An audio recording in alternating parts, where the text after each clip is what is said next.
Good evening, everyone. Good evening, everyone. Awesome.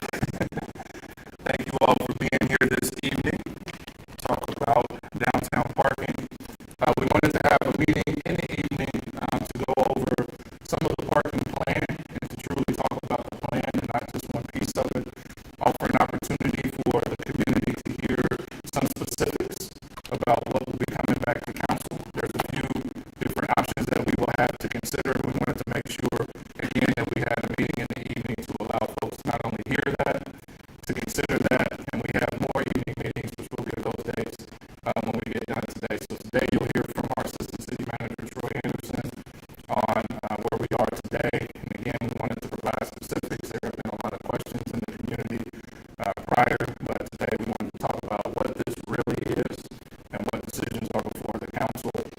There's been a lot of talk about what is happening, what isn't happening, has it stopped, is it still going? So again, tonight we wanted to provide some clarity, some specifics, and then answer any questions you might have towards the end. So with that, I'll turn it over to our Assistant City Manager, Troy Anderson, to jump into the plan. Thank you, Councilmember Johnson. So just to kind of reiterate the agenda for this evening, thanks for the introduction. We'll go through a little bit of background around how we got to where we are today. I'm not going to spend a lot of time on the past, but really I'll touch a little bit on some of the highlights and really talk about maybe what's happened in the last 3 months or so to kind of get us to where we are today. Briefly talk about the existing system, analysis of the existing system, again, kind of where we are today and why do we need to maybe consider doing something differently. And then we'll walk through the various options of various implementation strategies, and then we'll end with Q&A. So with that being said, I'm going to try to spend about 35, just to kind of tamper expectations, right? This is probably going to take me about 35, 40 minutes to get through, right? We have plenty of time for Q&A afterwards, right? We got the room until 8 o'clock tonight if we have to. So I'm going to try to wrap up about 6:15, 6:20, but just want to, it's going to take me about 35, 40 minutes to get through this. I'm going to try to keep a close eye on the clock, but it will take me a moment to kind of get through this. Okay, so how did we get to where we are today? Right, again, I'm not going to belabor all the stuff that's happened pre-2009. We've been talking about a parking management system in Wichita.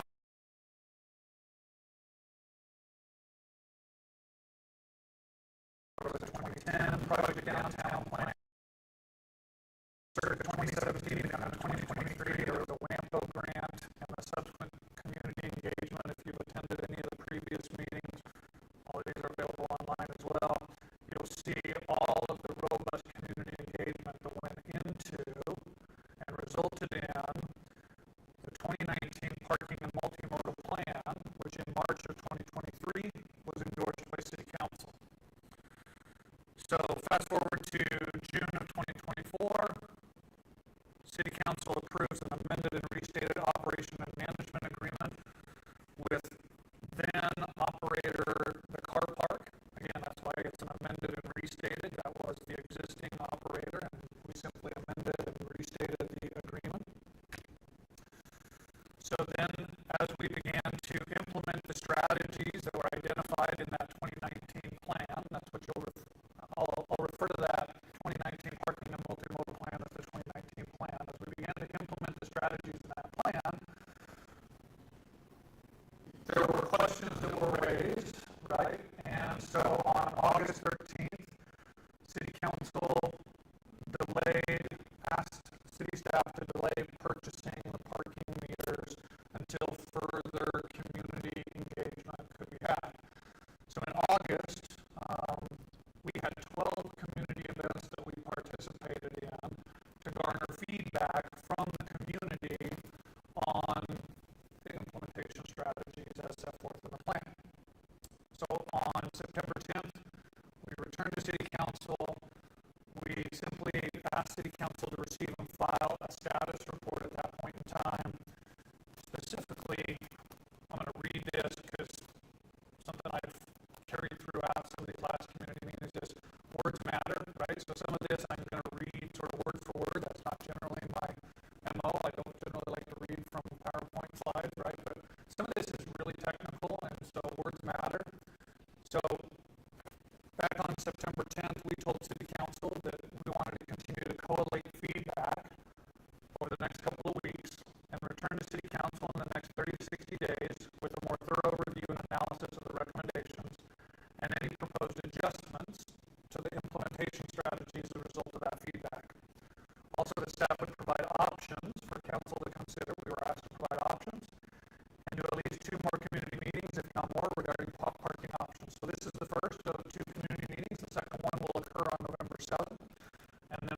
is in your house, right? If you've got to maintain your HVAC system, you might have somebody come out twice a year to clean it in the spring, clean it in the fall. That's regular maintenance, right?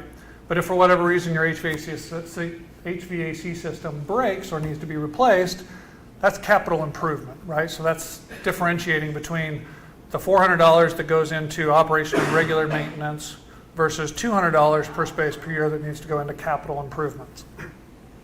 Okay, so back when this plan was first drafted, they were looking at 2018 numbers, okay? So according to the 2019 plan, currently, circa 2018, the Parking and Multimodal Fund generates revenues of only about $227 per space per year. You can see why there is significant deferred maintenance and ongoing concern over our parking assets. So again, 2018 actuals, if you look back at the numbers, we generate about $1.5 million. So if you use the number $227 per space per year, that's a system of about 6,800 spaces. The reason why that's important is you're going to see throughout this presentation, right, some different numbers. And so we want to continue to try to make sure that we're comparing apples to apples, right? So we're going to talk about revenues, we're going to talk about expense, we're going to number of parking spaces served, but this is just a baseline to help us understand about what revenues and expenses should look like. So again, assuming a same 6,800 space system, if we were only going to recover our operation and maintenance, we'd need to recover about $2.7 million a year. If we wanted to cover the full O&M and capital investment, we would need to generate almost $4 million annually to maintain that same 6,800 space system. We'll continue to kind of drive this point home, right, that what we're doing now isn't working. You can drive around, you can walk through any of our parking garages, visit any of our city parking lots. What we're doing now isn't sustainable. So this was a table that we showed to City Council. I believe this was part of the September 10th City Council agenda. This just shows the history of revenues and expenses as it relates to the parking fund, right? The key point that I want to show here, right, is not only the fact that you can see there in 2018 the $1.5 million in revenue, but the difference, you can see the loss that has been occurring in 2019, 2020, 2021, 2022, and again, projected those losses because we're not generating enough revenue and our expenses are outpacing our revenue projections. The other thing that's really telling in this table is the capital outlay. You'll notice across the year, there's no money being put into capital outlay, right? We are barely just repairing broken windows and repairing elevators as we can. We have some significant deficiencies in our maintenance. Okay, so a quote right out of the 2019 plan, major maintenance, including deferred maintenance, may have to be funded separately for the near term with the goal to incorporate this into parking fund budgeting in the future. So there was a recommendation that came out during the August community meetings, right? And the suggestion was that rather than bear the burden on the parking fund, right, that the city use taxpayer dollars to fund that deferred maintenance now and make the necessary improvements, but then in the future utilize parking fund revenues to maintain the asset into the future. So after evaluating several options, yes, staff is going to recommend to City Council that we fund deferred maintenance as a one-time expense borne by the taxpayers with ongoing maintenance costs borne by the parking fund, which keeps rates low, right? If you can imagine, if we front load all of those expenses against the parking fund, we're going to have to charge higher rates in order to recover the debt service associated with those maintenance costs. However, on the other side of that, if we're using taxpayer dollars, if we're using capital improvement plan dollars to fund improvements to these assets, there may very well be other projects that may not get funded. So we'll work through that with City Council here in the near future. Okay. So let's talk about some of the implementation strategies. This is where we're going to get into the four options, right? So we've gone back and we've collated sort of all of that feedback. We've also reviewed it, and then we analyzed it, right? And we wanted to try to put numbers to it to try to illustrate whether or not these options were viable. And this is what we came up with, right? We came up with 4 options. The first option, we'll call it option A, implements the strategies in the 2019 plan with some modification, right? We did hear from folks during that August community engagement. With each of these options, we're going to touch on all of these points: the geography, the hours of operation, the rates, the exceptions, the revenues and expenses, the advantages and disadvantages. Okay, so you'll see that theme throughout each of these options. So this is the revised sort of map geography. You'll notice that this looks slightly different than what we were talking about back in August. When we were out in the community, we made a few adjustments. We expanded in some areas, we reduced in other areas, but this is sort of that consistent theme of continuity amongst the various districts within downtown. So the hours of operation. So the hours of operation are those hours in which rates will be charged. Okay, so Monday through Thursday from 8 a.m. to 6 p.m., and then Friday and Saturday from 8 a.m. to 9 p.m. Notice there was no Sunday on that hours of operation. I'll touch on that here in just a second. So the rates. Fees will be charged at a flat rate of 75 cents per hour across the board. In lieu of hourly charges, a daily rate of $5 will be offered in parking lots and $10 in parking structures. The original plan contemplates sort of a variable rate structure, right? In higher demand areas, there's generally a higher rate. In lower demand areas, there's generally a lower rate. Folks were concerned and confused about kind of how that worked, so we said, hey, we hear you, we understand that. So we went back to the system, 75 cents an hour across the board, hourly, $5 a day for parking lots, $10 a day for parking structures. In lieu of daily rates, users can enter into agreements with the city and pay monthly rates, $35 per space per month in parking lots, and $70 per space per month in parking structures. This is going to be our baseline across the system. Outside of the aforementioned hours of operation, again, note the fact that we did not include Sunday in the hours of operation. There will be no charge for parking. That also goes for evenings, right? So Tuesday evening at 7 o'clock, Thursday evening at 9 o'clock, right? So outside of those hours of operation, there is no charge for parking. Over the course of the first year, we'll collect data. We'll also analyze demand and occupancy. And after the first full year, we'll return to City Council a recommendation to adjust rates if necessary. So then we get into the exceptions, okay? So these are exceptions to, we have kind of the model, right? Obviously things like accessible parking. Handicap accessible parking is an exception, right? Under state law, handicap accessible parking we can't charge for, right? It's a little bit nuanced in the statute, right? But we're going to try to respect not only the letter of the law, but also the intent of the law, right? And we're going to try to avoid charging for accessible parking at all possible. The next two, loading and rideshare designated parking and 15-minute designated parking with a registered session.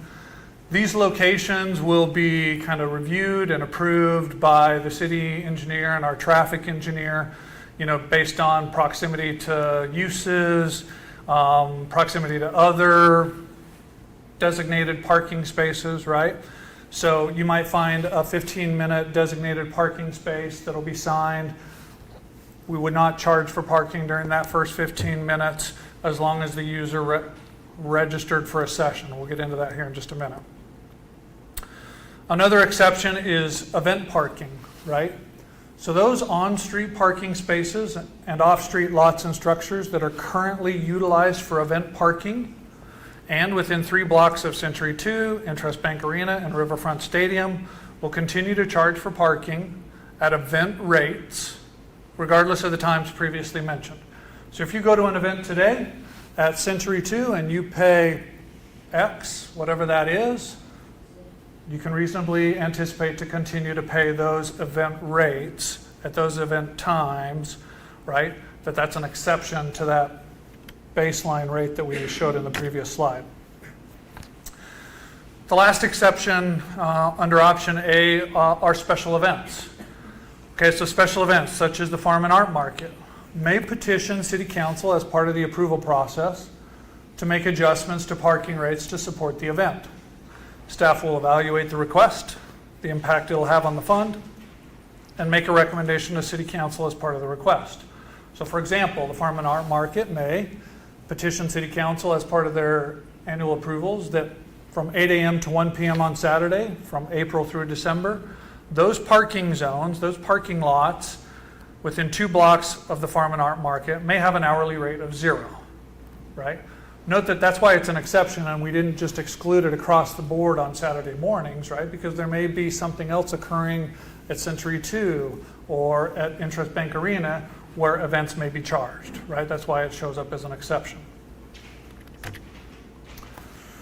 Okay, so this is where we'll get into kind of some of the numbers, right? And this is where some of the numbers we talked a little bit earlier about sort of matter, right? So there in the first column, you see sort of June 2024. This is when we presented to City Council the amended and restated agreement with the car park. At the time, we said there were revenues of about $3.3 million. That was based on 5,176 spaces, okay? So the one key indicator I want you to focus on is the revenue per space, right? That's going to be a key indicator. That's what we talked about, right? When we said, if we're not generating $600 per space per year, right, then we're not going to be able to truly take care of the O&M and capital expenses. If we're not recovering $400 per space per year, we're not recovering our operations and maintenance. Those are the key numbers I'm going to have you focus in on. Below in the expenses, you see operation and maintenance. You see that CapEx, or those meters, right, that we are acquiring. So after the first 5 years, once those meters are paid off, right, then that's money that can go back into the system. But for right now, we got to pay off sort of that equipment, total expenses, net gain or loss. In option A, again, between June with feedback from the August community engagement, the map that we showed a little while ago, along with as we convert one-way streets to two-way streets, right? There are a number of opportunities for us to introduce more on-street parking, more parking. So option A, and really kind of the rest of the system, everything in that boundary, makes up about 7,100 spaces, okay? And again, the reason why I emphasize that is you'll notice on the total revenue from June till now, you'll see an uptick in the revenues that we're projecting. Even though we've reduced the rates to 75 cents across the board, $5 for parking, even though we've reduced the rates and we've implemented these hours of operation, so on and so forth, because there are more spaces, there is more revenue. However, notice that revenue per space goes down, okay? So we're not recovering, even if we implement option A, which takes into consideration 7,100 spaces, and we generate almost $3.5 million, we're still only recovering $491, okay? Not the $600, but it is more than the $400. Those are the O&M expenses you see at the bottom of the screen and the net gain or loss. Okay, so the advantages and disadvantages to option A. The advantages include, of the 4 options that we're presenting, the greatest likelihood of recovering costs associated with O&M, the most effective means of managing parking, the most equitable parking environment, and does provide for some capital investment. The disadvantage is that it introduces paid parking where paid parking does not currently exist, and that it doesn't recognize some existing parking agreements. You'll hear a little bit more about that here in just a little bit. Okay, option B. Option B has all the same features of option A, but includes the first hour of metered parking free. This was a suggestion that came out of some of the community meetings. So we kind of put pen to paper and we tried to figure out whether or not that was sustainable, right? Whether that was viable. So we're going to kind of walk through all of these. These will go pretty fast. Again, geography doesn't change. Hours of operation don't change. Rates don't change. But here's where you see the change, right? Is the introduction of an exception that says the first hour is free with a registered session. When we say a registered session, that is that a user has to enroll in a session using either the kiosk or a mobile app to establish when that parking commenced, right? So we know when that hour is free. With that being said, the city still needs to purchase all of the same equipment in order to do that, right? So there's no cost savings per se by offering up the first hour free, right? We still have to provide.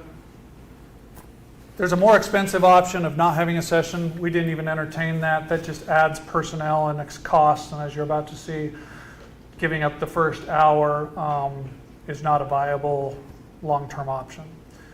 Failure to enroll in a session would result in a citation. All of the same exceptions to option A apply: accessible parking, loading ride share, 15-minute designated parking, event parking, special events. There's a really great table that's in the plan. If you haven't seen it yet, I encourage you to go check it out. It shows kind of the advantages and disadvantages of managing parking through time limits versus managing parking through meters and pricing. At the end of the day, managing parking through time limits becomes very labor intensive. It's ineffective. We'll talk about that here in just a little bit.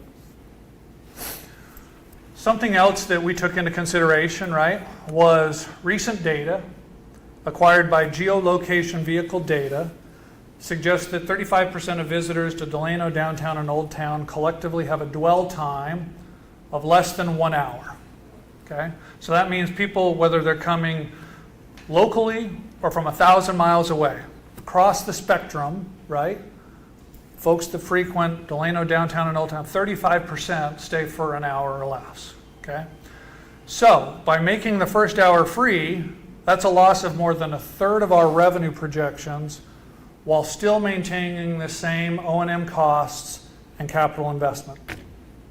Shown here in the table, kind of side-by-side comparison. You can see in the total revenue, we didn't change the number of spaces. You see the dip in revenues from about $3.5 million to about $2.25 million. We've now dropped below the $400 per space per year that is necessary just to recover our O&M. You see the expenses down there in the bottom, and our net gain and loss actually goes negative now. The advantages to option B. Yeah, there is a likelihood of recovering some costs associated with O&M. I'm going to go back up here for just a second. Remember when we said in 2018 the system was only recovering $227 per space per year? This is now $319. So we are recovering more monies for operation and maintenance, right? It introduces some concepts of managing parking, getting folks to use and engage and enroll in sessions. It is more equitable than some of the other options that we're about to show you. But the disadvantages are that it does not recover all costs associated with O&M. It compromises safety and security in the public lots and garages. One of the aspects of operation and maintenance includes what we call kind of clean and safe, right? So it's the cleanliness of the facilities, but it also speaks to the safety and security of the facilities. We have a security contract out there right now, and while we've made investments in increasing the presence of security personnel in our parking lots and structures, right, by taking in less revenue than what we need, it's going to compromise safety and security. It's not as effective at managing parking. Maybe hard, and I'm going to pause there for just a second. If you go up to that table and you've heard of it, you'll see some of the arguments for why it does not effectively manage parking. It also may be hard to eliminate even with predetermined goals. So one of the ideas was do the first hour free, and then once certain benchmarks are set, right, if it doesn't meet certain performance measures, right, then remove it. The reality is that's going to be really hard to eliminate, even if we do have sort of predetermined goals.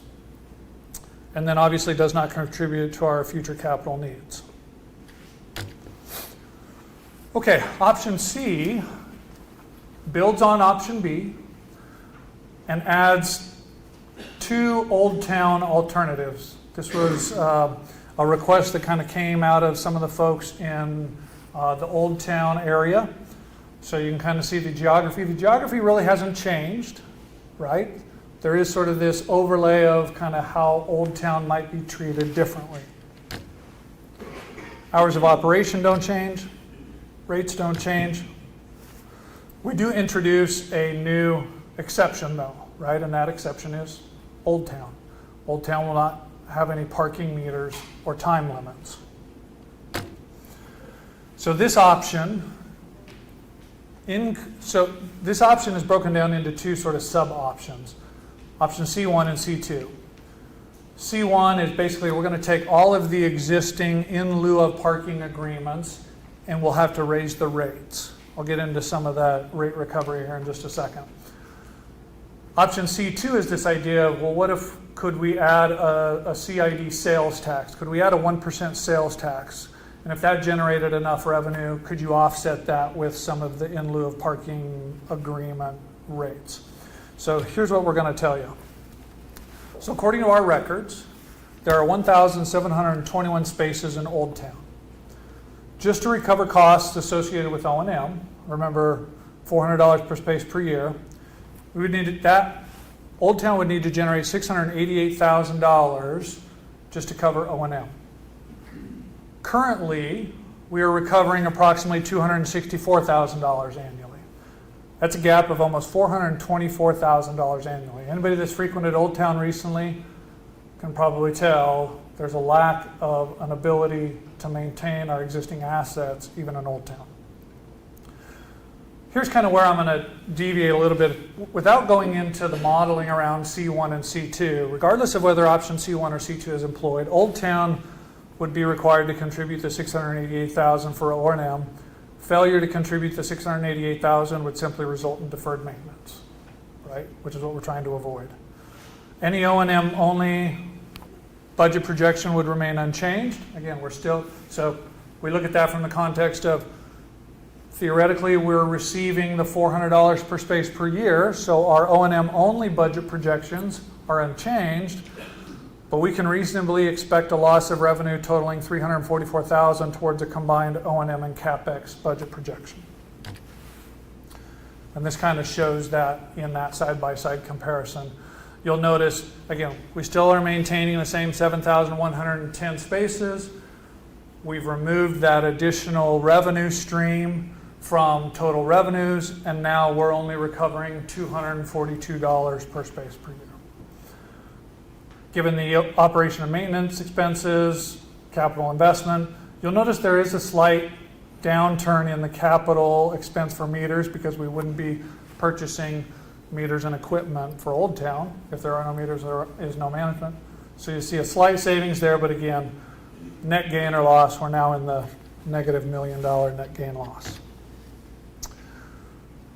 The advantages of option C, again, we'll kind of go back to, we are recovering $242, so it is a slight increase from the $227 that was previously anticipated or calculated in 2018. So there is an increased likelihood of recovering some costs associated with O&M, and it does introduce some concepts of managing parking. Those are mainly remnants of option B, right? Remember, this is building on option B. The disadvantages of option C, it does not cover all costs associated with O&M, compromises safety and security in the public lots and garages. It's not as effective at managing parking, may be hard to eliminate even with predetermined goals. Again, those are all kind of remnants of option B.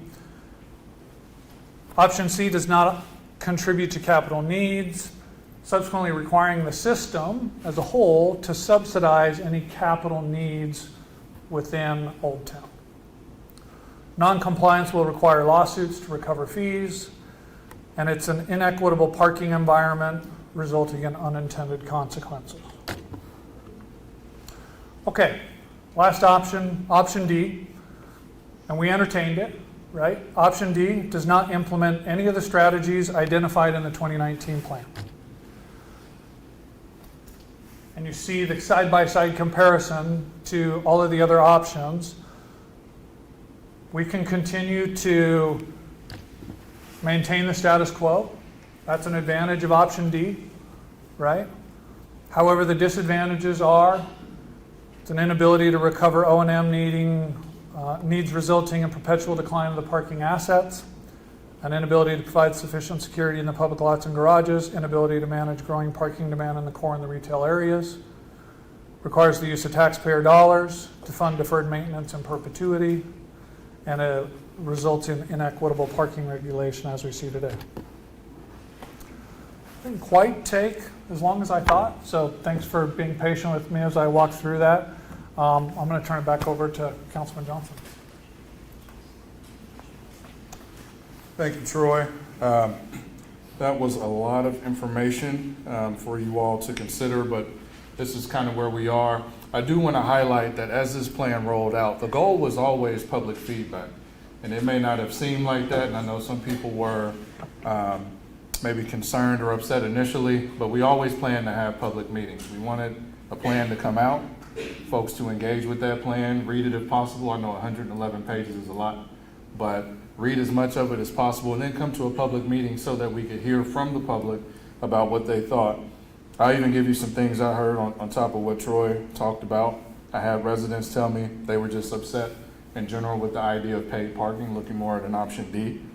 I had residents who were trying to learn where paid parking might be, but the focus was always on being paid. There were residents concerned about inclusive abilities to pay. So when we talk about the equipment we have, I'll tell you, I'm not someone who carries cash or change, so what we have now wouldn't work for me. I'm more of an app person, but I also have someone like my dad who would rather use cash or change. We want to have machines, kiosks that could take everything, whether it's digital or hard currency.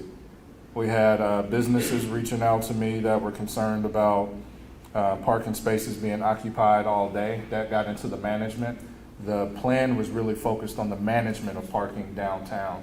I know we all initially started talking about the paid element, but it's really about the management of the parking that we have available downtown now, and why that's going to be extremely important as we go forward with more development coming downtown.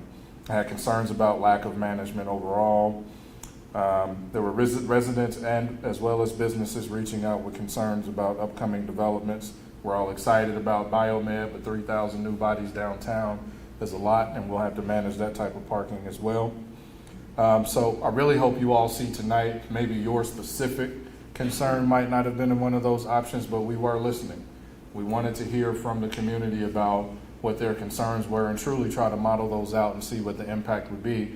And now you've seen what that impact would be of the four options. Again, there was a lot of people, I think, pushing for what is now option D, but we see what that impact will be on the entire system, the management of it, the equipment of it, and what that will look like going forward as our city continues to grow. I do want to highlight as well, there were some concerns about parts of downtown being left out. Consistency is key. And while Wichita might know the difference between an old town and a Delano, somebody from out of town does not. And we want a system that you can go to Picasso's in Delano, or you can go downtown and have some cheesecake at Wichita Cheesecake, and it's the same type of system that you'd be using throughout. That consistency is key for success. And I think that's proven from the data, but also my take on it as we look at how this whole thing will work downtown. Also, I think my last point would be we just want to take the guessing out of the parking situation that we have now. That consistency will help, the inclusivity will help. We've seen that at Century 2. There have been maybe some difficulties early on learning a new system because we didn't have it, but once you get it, it's pretty simple. I used it for the first time when I went to a show at Century 2. For like 2 minutes, I was trying to figure out, all right, how do I do this? And then after that, it was easy. My car is now registered in the system, so it's my wife's car. Whenever I pull up, just pull up the app and it's in there. And if I have cash or change, because my daughter always asks for that, I can go use a kiosk. So again, it may take a little bit of learning to get through that, but I think that's anything. But going forward, having some consistency downtown as we have these larger developments coming is a big deal. And my last point, I know I've said that I'm acting like a preacher right now, but my last point is, as those developments come, one of the things I heard from a few people was, why don't we just wait until Biomed is built? Why don't we just wait until all those folks are downtown? I'll tell you, that's gonna cost a lot more in the future. Having a plan that's ready now, ready for those types of developments is gonna be easier to implement than trying to play catch up on it later. So I just wanted to share those thoughts. Before we get into the Q&A, I do want to acknowledge one of my colleagues, Councilmember J.V. Johnston from District 5 is here. So wanted to shout him out. And we would be happy to answer any questions you may have. If you want to provide feedback, please line up over here at the mic. And we'll take you one at a time and hear what you think about this or anything else. Is that table, last table available online from the backup so we get a picture of it? This entire slide deck is available online now through the Park Wichita website. Put that table up. That one? Yeah, that Yep. Mike's yours. Are we ready? All right. Thank you, gentlemen, both, for having the guts to get up here and face a somewhat hostile crowd at times. So appreciate it. I have multiple questions. I'm going to start with one, and then I'm going to get back in line. Is that okay? Yep. Okay. First question is this. I haven't heard the answer. I've been to 2 or 3 of these meetings, and thanks for doing them. I haven't heard the answer to this question. I understand if there's a parking garage, the advantages of covered parking, hopefully security. Let me turn this a little bit. Hopefully security, hopefully, I'm assuming cameras. Would there be cameras? Okay. So there I'm getting something for my money. Same thing even with a lot. The city has to buy a lot. Hopefully it has security on it. Somebody has to man it, it has to be worked. What I don't get is how you come up with $400 for on-street parking of maintenance per year. How much does a yellow stripe cost? I mean, that's it. So are you just putting all these in so that you can come up with the 5,176 or 7,110? Is that, because again, in front of my buildings in Delano, it's a yellow stripe.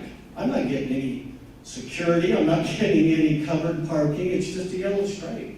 So that's my first question. I'll jump in first. So right now we have one person looking at parking downtown. So I know why you would feel that way. But part of that cost goes into the overall management. So there will be people actually going by, checking those spots. One, not only looking at time, checking the equipment, but now you have more eyes on those spots. So you do have a safety element to that as well. So it's not just the strip there, it's not just the sign, but there's actually making sure there's people enforcing the parking now. So if somebody were to sit there for 5 hours, right now, they may not get any citation. They may not be checked for that. We'll have more people down there. But if that person went and got their nails done, then decides to go have dinner, then decides to have an after dinner drink, isn't that what we want them to be doing? And not have to be checking the meter? I mean, that's 2 questions, sorry, but I'll let you answer that and I'll get back. No, it's fine. So we want people downtown as much as possible, but also it's key to have folks rotating in and out. So I'll give you a real world example before this. The businesses along Douglas between Hillside over to Vora had 2-hour parking prior to 2019, I think is when we changed it. I had a petition signed by all those businesses. I didn't reach out that said they were frustrated with people going and parking in front of their business for multiple hours, going to other businesses while their customers couldn't get in there. That was a management issue. We switched it to 1 hour, and we had our one attendant, and well, we may have had 2 at that point, kind of go over there a little more and check that. But the problem then was, yes, we want them to go spend money at these various places and maybe even go across the street, but also what about that business that's right there? They also want people to be able to come in and out. If you have to check your meter, whether it's on your phone or you have to go back over to the machine, you're thinking about that. You may also move and go somewhere else. That frees up that spot for somebody else to come use the business. Okay, so you're saying that the goal is to manage Parking. just to keep people moving. Has that ever increased business in a downtown area? How does it increase business by having me pay an extra fee to park in? Now I'm getting back to line, but I'll keep it. Sorry. So there's actually some really good research out there. In fact, we may try to put some links out there on the website. There's some really good research out there about actually how turnover, right, drives business, right? If I have, let's just make up a scenario here, right? If I have a retail business and I have 3 to 4 spaces in front of my business, and the employees next door park in front of my business all day, every day, or the residents above me park in front of my business all day, every day, I'm not seeing that customer usage of that parking. So actually, when they have seen these systems implemented, what they've seen is it actually does drive business, because now those patrons can find a space that is in close proximity, that is convenient to the retail business, and now we actually start seeing retail sales grow. And there's some really good research and there's some really good studies out there to support that. Yep. I would just go back. The customer, though, doesn't know. If they go in to get a tattoo, get the nails done, get their haircut, they don't know how long they're going to be in there. What if there's a wait? I mean, that's the other side of what you're saying. So that's where the goal is to try and make this as easy and as flexible as possible, right? If you want to use a mobile app, that option is available. If you don't want to use a mobile app and you want to use a kiosk, you want to use cash, you can choose options. So, for example, I'm sorry? Can you use a credit card? Yes. Okay. So, for example, I want to come downtown and I want to use the analogy a little while about going and getting my nails done and then going and grabbing something to eat. I might walk up to that kiosk and think to myself, okay, I want to go get my nails done. It's probably going to cost me an hour. I'll choose the 1 hour option and pay for the 1 hour option. That's one scenario. When you walk up to that kiosk, there are various options you can choose from. Do you want to pay for an hour? Do you want to pay for 2 hours? Do you want to pay for 3 hours, right? Do you want to use cash? Do you want to use card? Do you want to? The great feature about the app, I can tell you just from personal use, right? The app will notify you if your session is about to expire. So I might have pulled into a parking space and registered for a 1 hour session, and then I'm in the, and then come to find out it takes longer to get in to get my nails done, right? Usually when there's about 5 to 10 minutes left on your session, the app will notify. In fact, it pulls up, hey, do you want to buy another hour? Click a button. Yep, I want to buy another hour, right? So there are ways in which, and again, we've said this throughout the last 3 months, right? We get it. Nobody wants to pay for parking. Nobody wants to pay for parking. I bet you if I asked everybody in the audience, do you want to pay for parking? I bet you nobody would raise their hand, right?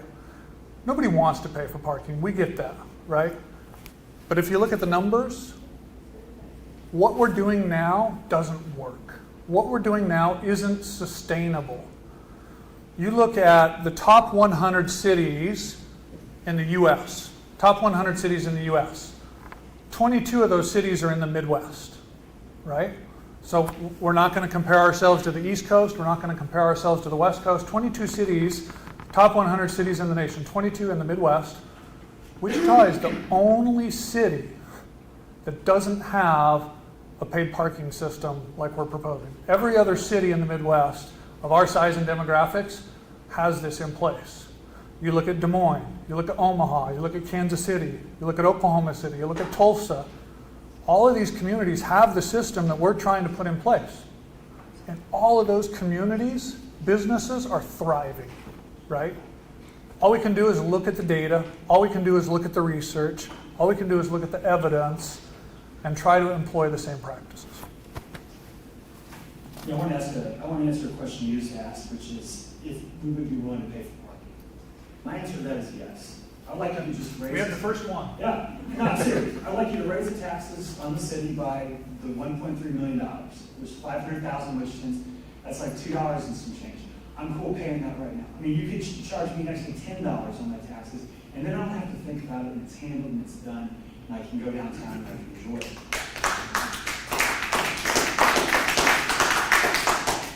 The other thing you mentioned, and I thought this was going to come up, is you started comparing us to other cities. And I hate it when people do that. It really bugs me. I feel like Wichita, we have some really nice things here. We have a really easy commute, really easy parking, cheap cost of living. What this proposal does, it just seems to kind of throw sand in the gears. It just makes it expensive, difficult, something I have to do. I have to be managed by a smartphone. I hate the idea of, doing all that. I don't like it. So it feels like it's like a cargo cult mentality sometimes. That Wichita feels inferior to our peer cities. And we see what they do, and we feel like we have to emulate them because we're playing in the wrong, we're the runt in the sandbox, and we have to carry our weight with this. So that's my statement on that. I had a few actual regular questions, really, which was if you could just answer why we don't just raise the taxes a little bit and just pay for it. And then a second one, which was, what is the administration expense of this whole plan in comparison to the actual net revenues the city gets? I have a concern that this feels like kind of like a charity scam where 85% of the revenue just goes to the cost of collecting the revenue. I'm really concerned about that. I think you have on there like $460,000 of meters. And I got the impression the way you said that, it sounded like that was going to be for 5 years, not to mention whatever the meter readers and the administrators should have cost for this. So I'd like to hear an answer to that. And then what to Tim's question.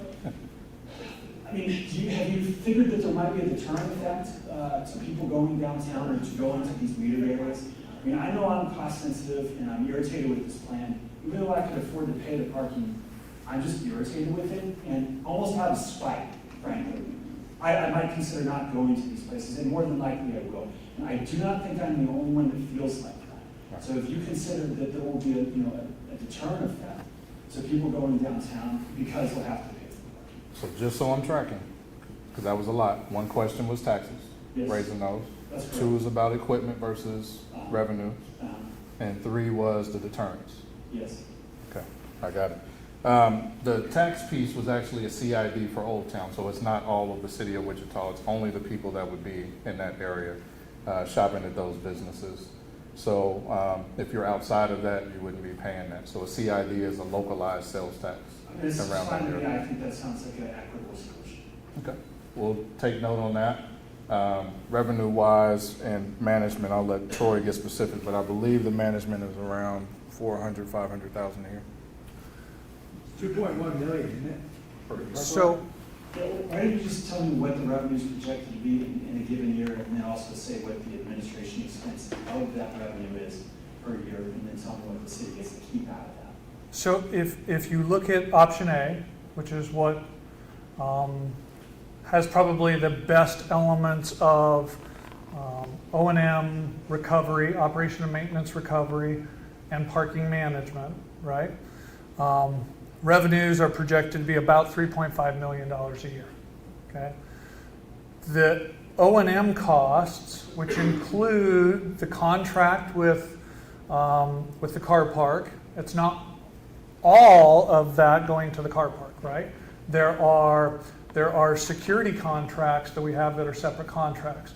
We have administration costs that are associated with that, right? So that O&M line are those administrative, operational, maintenance, and enforcement costs, right? Probably the biggest cost in that is the enforcement component, right? The enforcement component comes into play because without enforcement, without management, you don't see parking being managed. You don't see parking being made available for patrons who are wanting to frequent a retailer.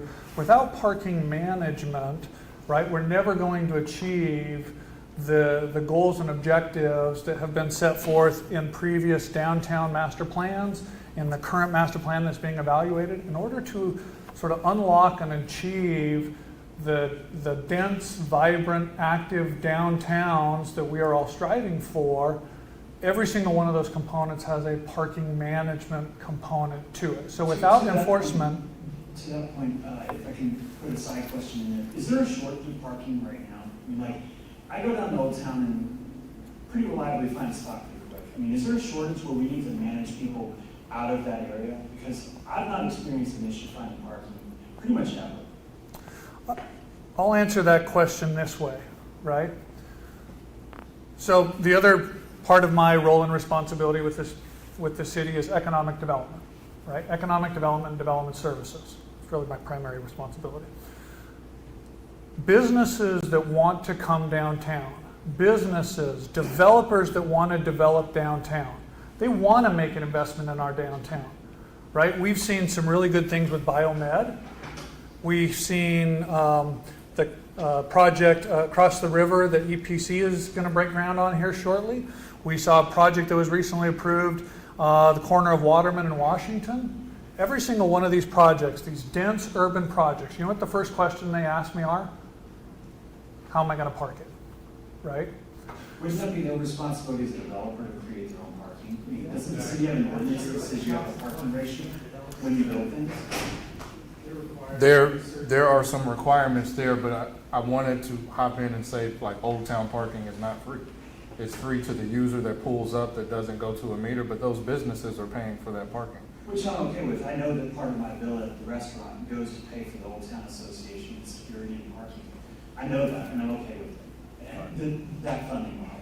And you guys have talked about that, and I think that's a sound way to go, is to charge Old Town, some CID for the parking. Seems reasonable to me. So the other piece of that, when you say, is it the developer's responsibility, developers are also asking about parking management. And do we have it? And right now our answer is no. I mean, I own several businesses, and I have my own parking lots that I manage because they're my personal property, and I pay for them and run them. I don't understand if you build something downtown, why you aren't required to manage your own parking instead of getting a free ride off the city, or just trying to get that out of your hair and just get a free ride on it. So let me make sure that we're being clear, and then we're going to move on to some other questions. If you have a parking lot, and you have a parking lot, and you have a parking lot, and you have a if everybody has their own parking lot, again, we're never going to achieve the dense downtown urban environment. The situation you just described is suburbia, right? And there's a place for that. But there's also a generation of people, both young and old, who don't want to live in suburbia. They don't want to work in suburbia. They want to live downtown. They want to work downtown. They want to. Biomed, Wichita State University, and KU are investing more than $300 million into a new biomedical campus downtown. Why do you think they're building it downtown? I'll answer that. Because, you're right, it's hip. It's a cool place. That's the generation of folks that they're trying to attract. They could have very well put it on their campus, right? But they chose to put it downtown because there are some really exciting, cool things going on downtown, but we can't do the things that, like biomed, like the Waterman apartment projects, like the EPC development, without parking management, because if everybody has their own parking lot, it doesn't work, right? So you not only need density in development, but you need density in parking, right? No business is going to locate downtown unless and until they know that their patrons and clients are going to have a reasonable expectation to park somewhere close by, right? And if the parking isn't available, they're not going to locate the business downtown. I'll tell you, I know my time is up, but what about Takala's project where you guys took her lot and then told her about the garage? She had parking and then it got taken away from her. I mean, what about that? Can you reframe that question? Yeah, the woman that developed the Henry's building. Yep. I believe she had like an agreement with you guys, managed to have 100 spots. And now that's a building, and she's got some weird management deal with you guys in that structured parking lot now by the Basket Hotel.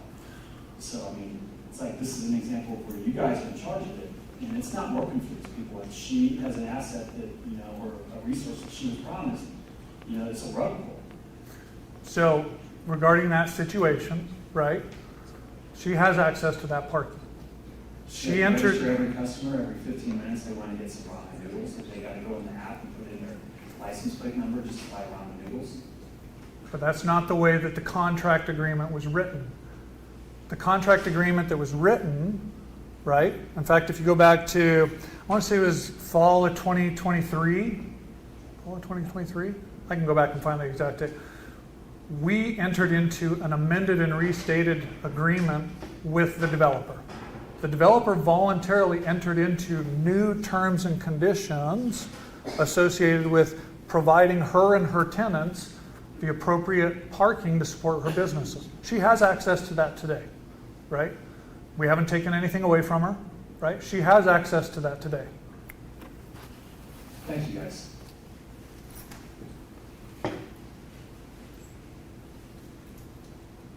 Well, I no longer have much to say because I would just be echoing some of the people who've gone before me, but I'll say that the content of your presentation seemed focused on covering costs.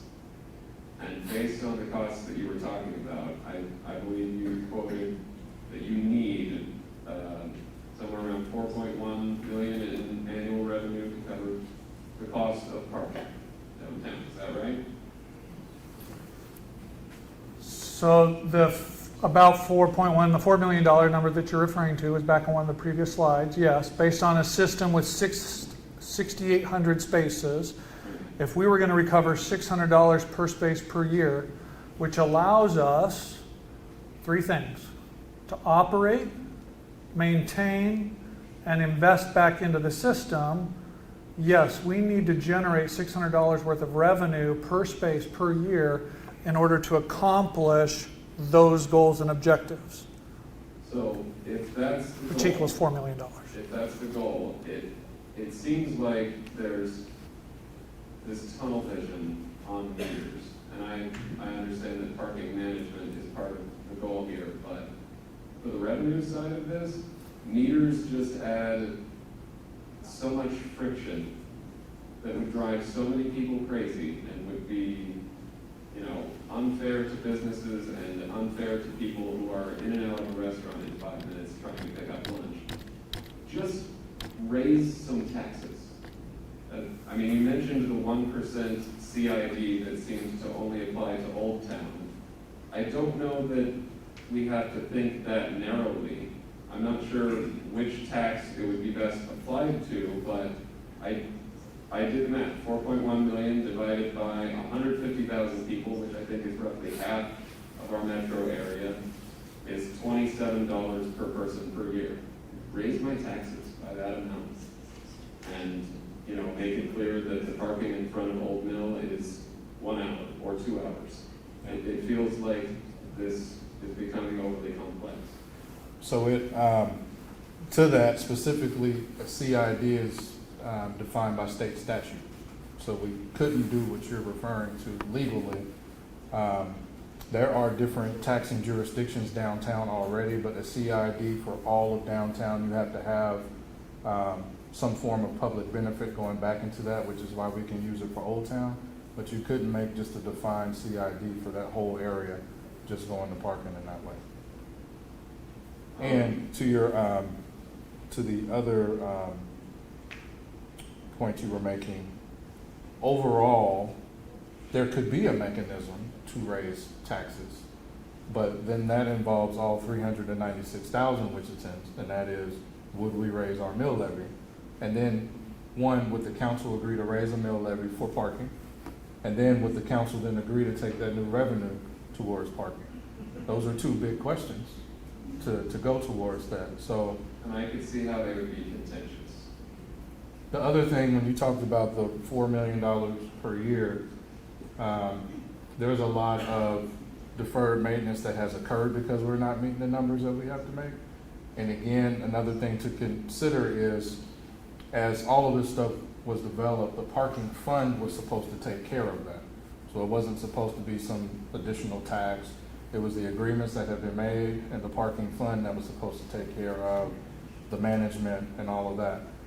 The parking fund is not recovering enough funds right now. So we're in a specific place where what are our ways to recover the funds necessary to manage parking? And again, the equipment we have is not up to date. So we would have to make those equipment purchases. And someone said that earlier.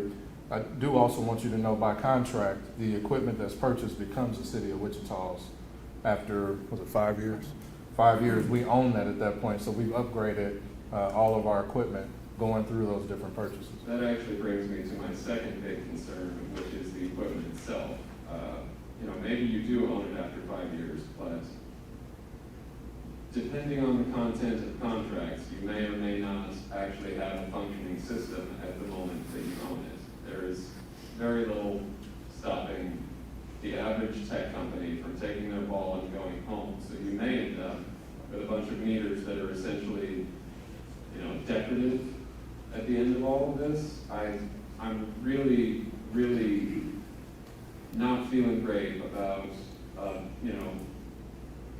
a civic system like this being built on a proprietary solution. Well, I will tell you, we don't have that problem now with Car Park. And Car Park would be that entity. The You don't have systems, the problem until you do. so the system that's been at Century 2, we've not had those issues. That's the same system that we're talking about using. With the, $5 for 5 minutes or all day. it's 8 hours. Still, you go to 5 minutes, $5. So there's, like as we talked about, there's options in here. You can pay hourly, daily, monthly. Huh? There's no meters there right now, it's just. It's a kiosk. But to your point, I personally don't believe Car Park's gonna put their name and reputation on having something that's just glorified artwork downtown. I work with a lot of tech companies, so I will say that my experience tells me to be more cautious about that. And I'll finish by saying that the option that I can picture being the least upset about is if you sell me an annual parking pass that is priced in such a way that it covers, you take the amount of money you need to raise, you figure out how many people need parking downtown in a year, you divide. If it's $30 a year, my downtown parking pass, fine. But, situations where you're having to dig for change or slow down to feed a meter or download yet another app in order to pick up lunch, that does not appeal to me.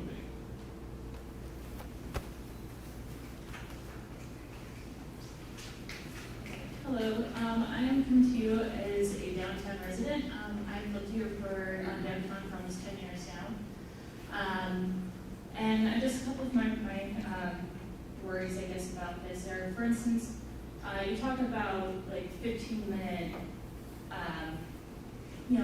drop in and leave sessions, but it says that you have to be registered to do that. It just seems like if I'm spending 5 minutes to get an app set up and everything to go inside and pick up this coffee, it just seems kind of silly. My building has a 15-minute zone in front of it. People respect that zone. There are people in and out, in and out, in and out all day. Is there a reason why we would need to take those 15-minute zones and actually, make people take the time to, get registered into the system for that? So, to answer your question, well, yes, there are a lot of people that respect the 15-minute zones. There are also a lot of people that don't, right? So I wasn't going to read this, right? I kind of skipped by it. It might, because I think it answers some of the questions that the previous gentleman was asking, right? What are the advantages and disadvantages of managing time limits? And what are the advantages and disadvantages of meters and pricing? The meters and the pricing are a tool, right, to manage how long people are parking in various parking spaces, okay? It's just a tool. If you're just putting up a sign and using time limits, here's the advantages.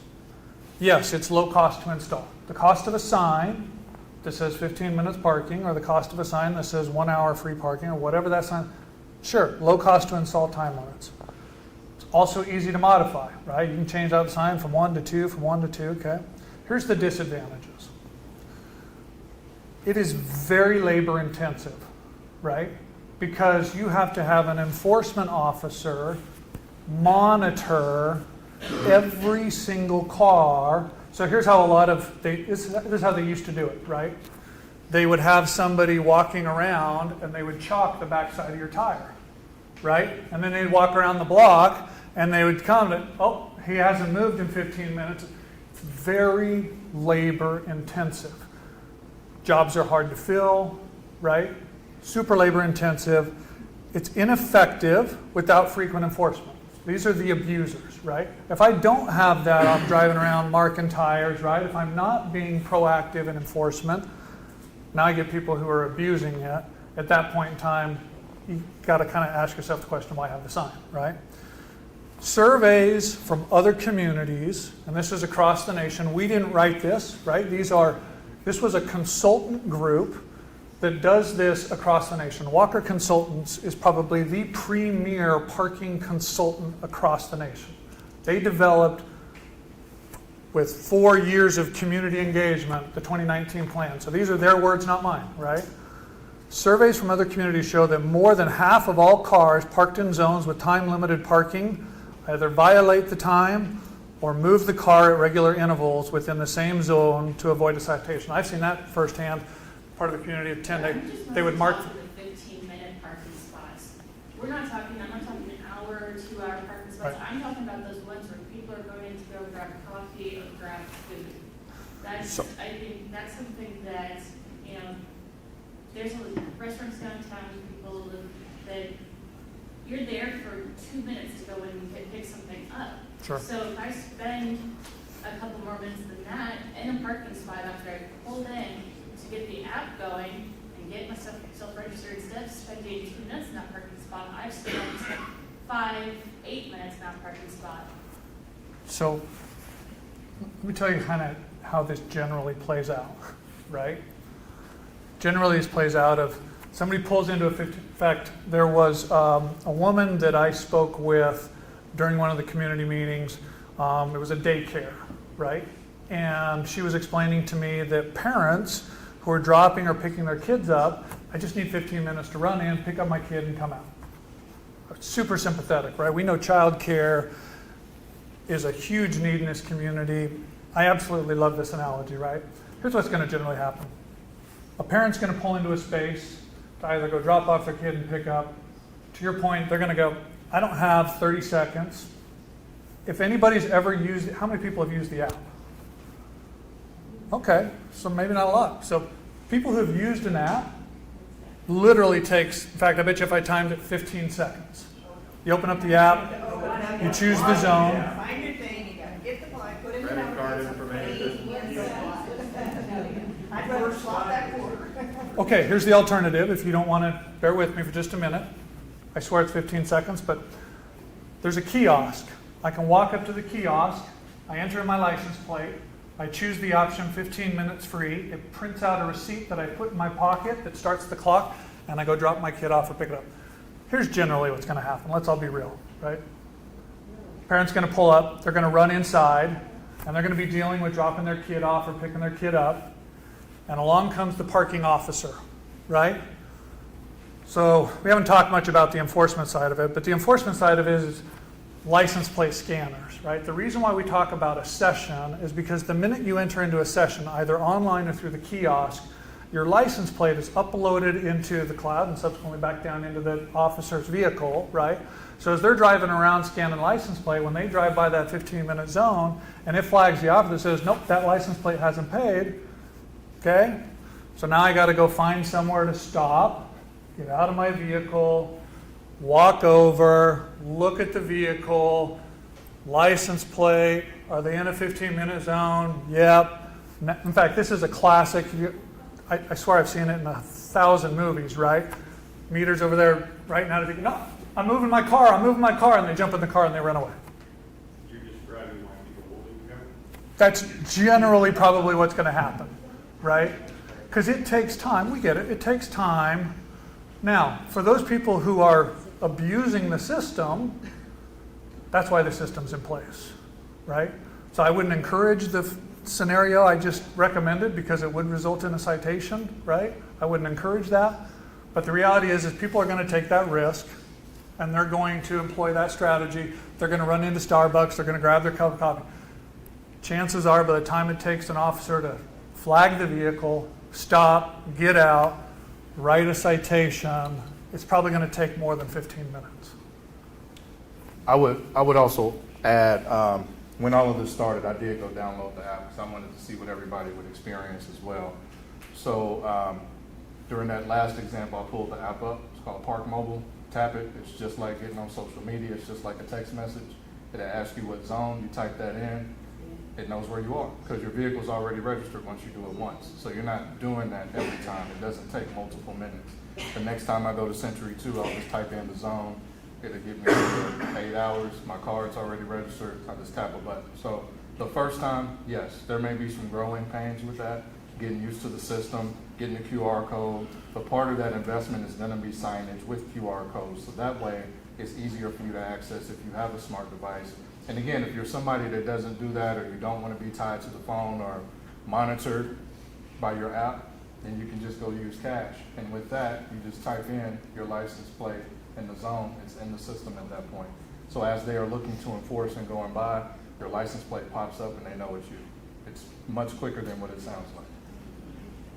Okay, my basic, my last thing, I guess, has anybody ever considered perhaps doing 1 hour free on-street parking, and then doing the lots, still $5 or parking garages, because that's, there's a lot of businesses that have street parking right out in front of them, and once again, people going in, you said, go in for a little while, but if they need longer parking, they either, pay for that, for that second hour, third hour, whatever that they want to, after having that first hour So it free. included all. Or go over to a parking lot where there's a $5 charge.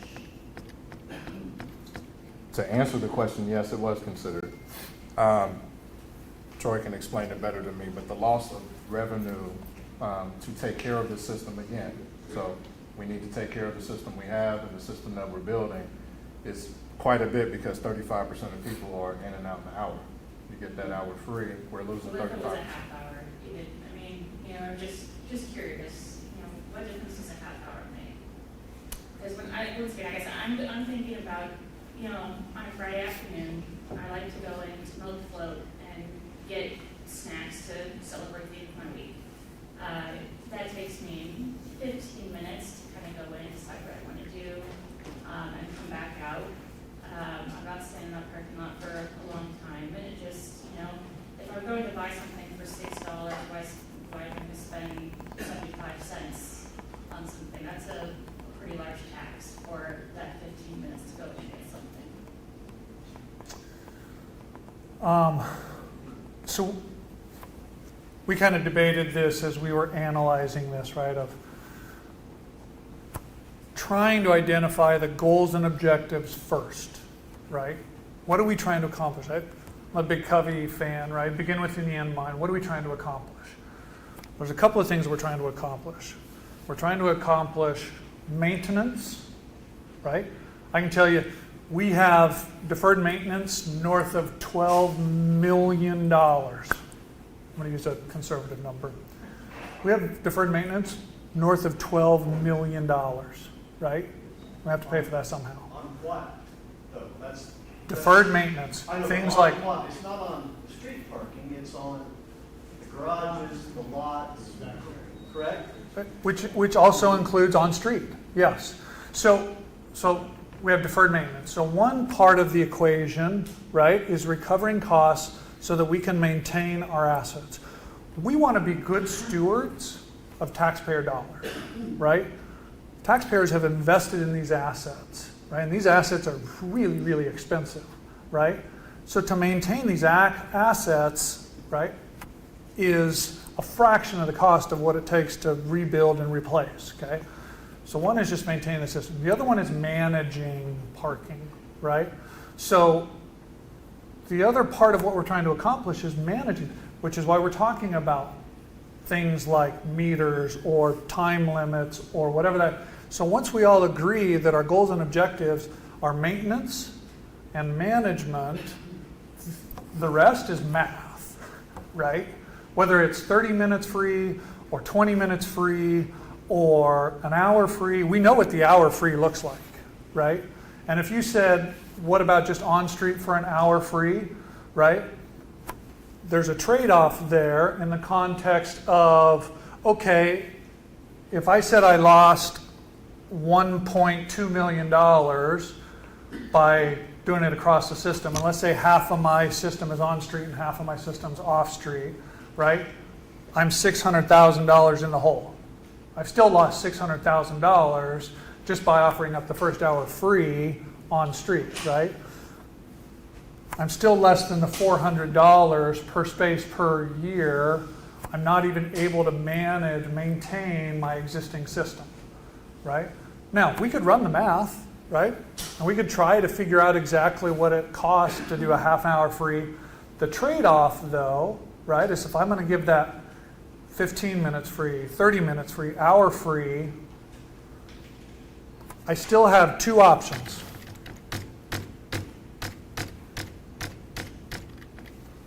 I can either manage that 15 minutes, 30 minutes, hour, whatever that is, with very labor-intensive management, or with registering for a session. So I still have all of the same expenses. In fact, I can tell you. Right, I figure you're still registering for a session, and that's Sure. 30-minute or hour one, but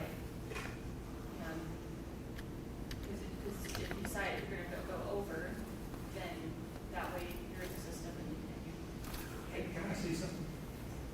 I'm sorry, I'm Bob Lakeman, city manager, and I've been a member of these, or some of these meetings as well. I don't want this to turn into a strong advocacy for the parking plan.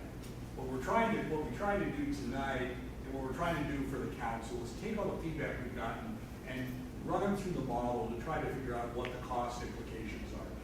And I think your question was a really good one, the simple one. What about an hour free parking?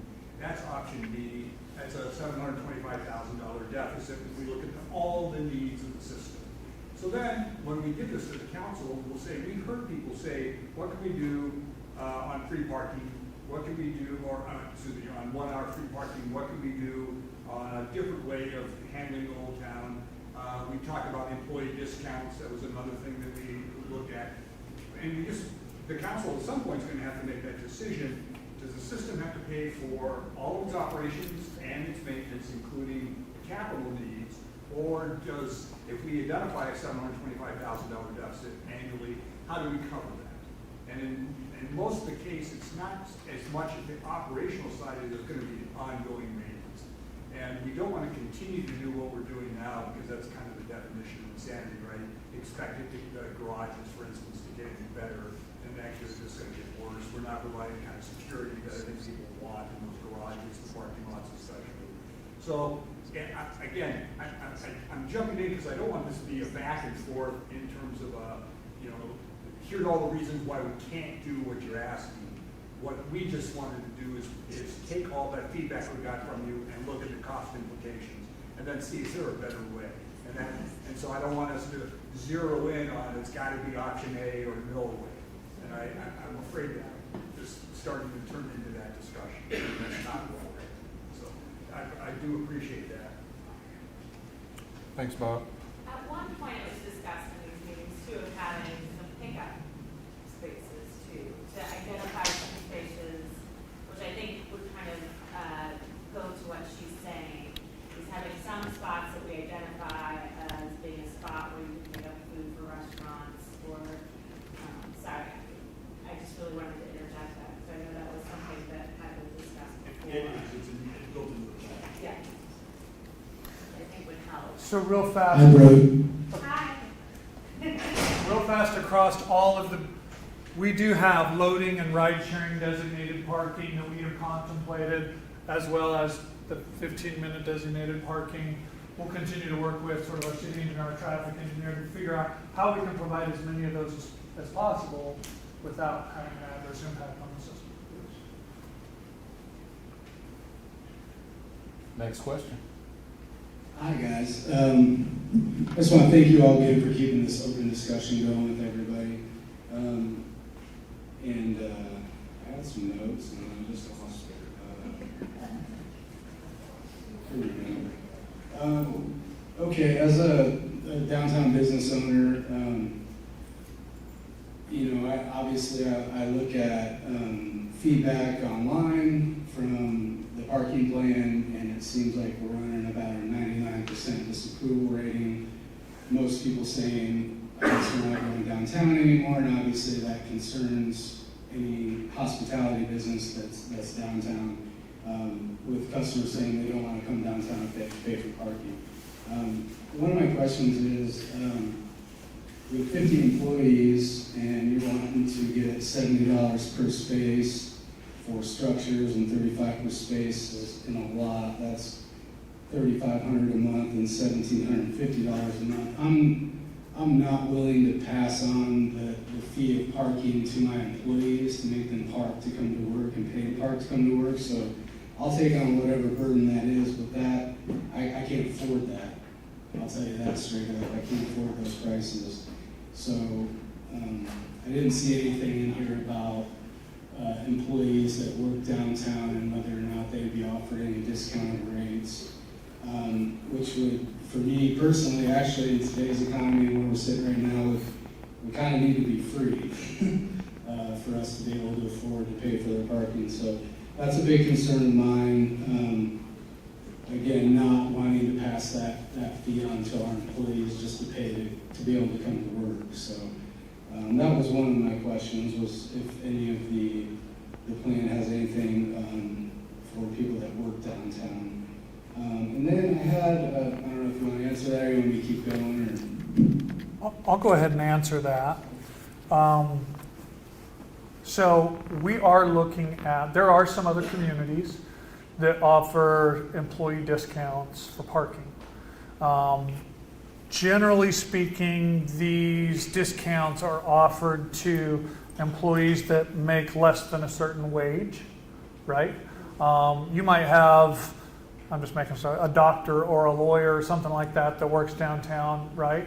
Those are generally probably not the people that are, everybody's worried about paying for parking, but to your point, I think what you're referring to are those employees who may be. I'm talking about our $12 an hour. Under $15 an hour, yep. Yeah, I'm not going to make them pay for park. Yeah, so there are some other communities that offer employee discounts.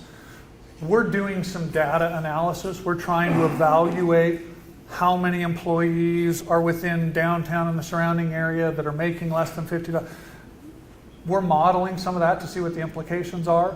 We're certainly open to having that conversation. We're sympathetic to those folks as well, and we would love to employ a strategy like that. I don't have that information available today, right? But we will continue. And the 75 and the 35 are the baseline, right? That is just, unfortunately, comparable to other cities, right, of our size and demographics. This is what people in other communities of our size and demographics are paying for surface parking or for structured parking.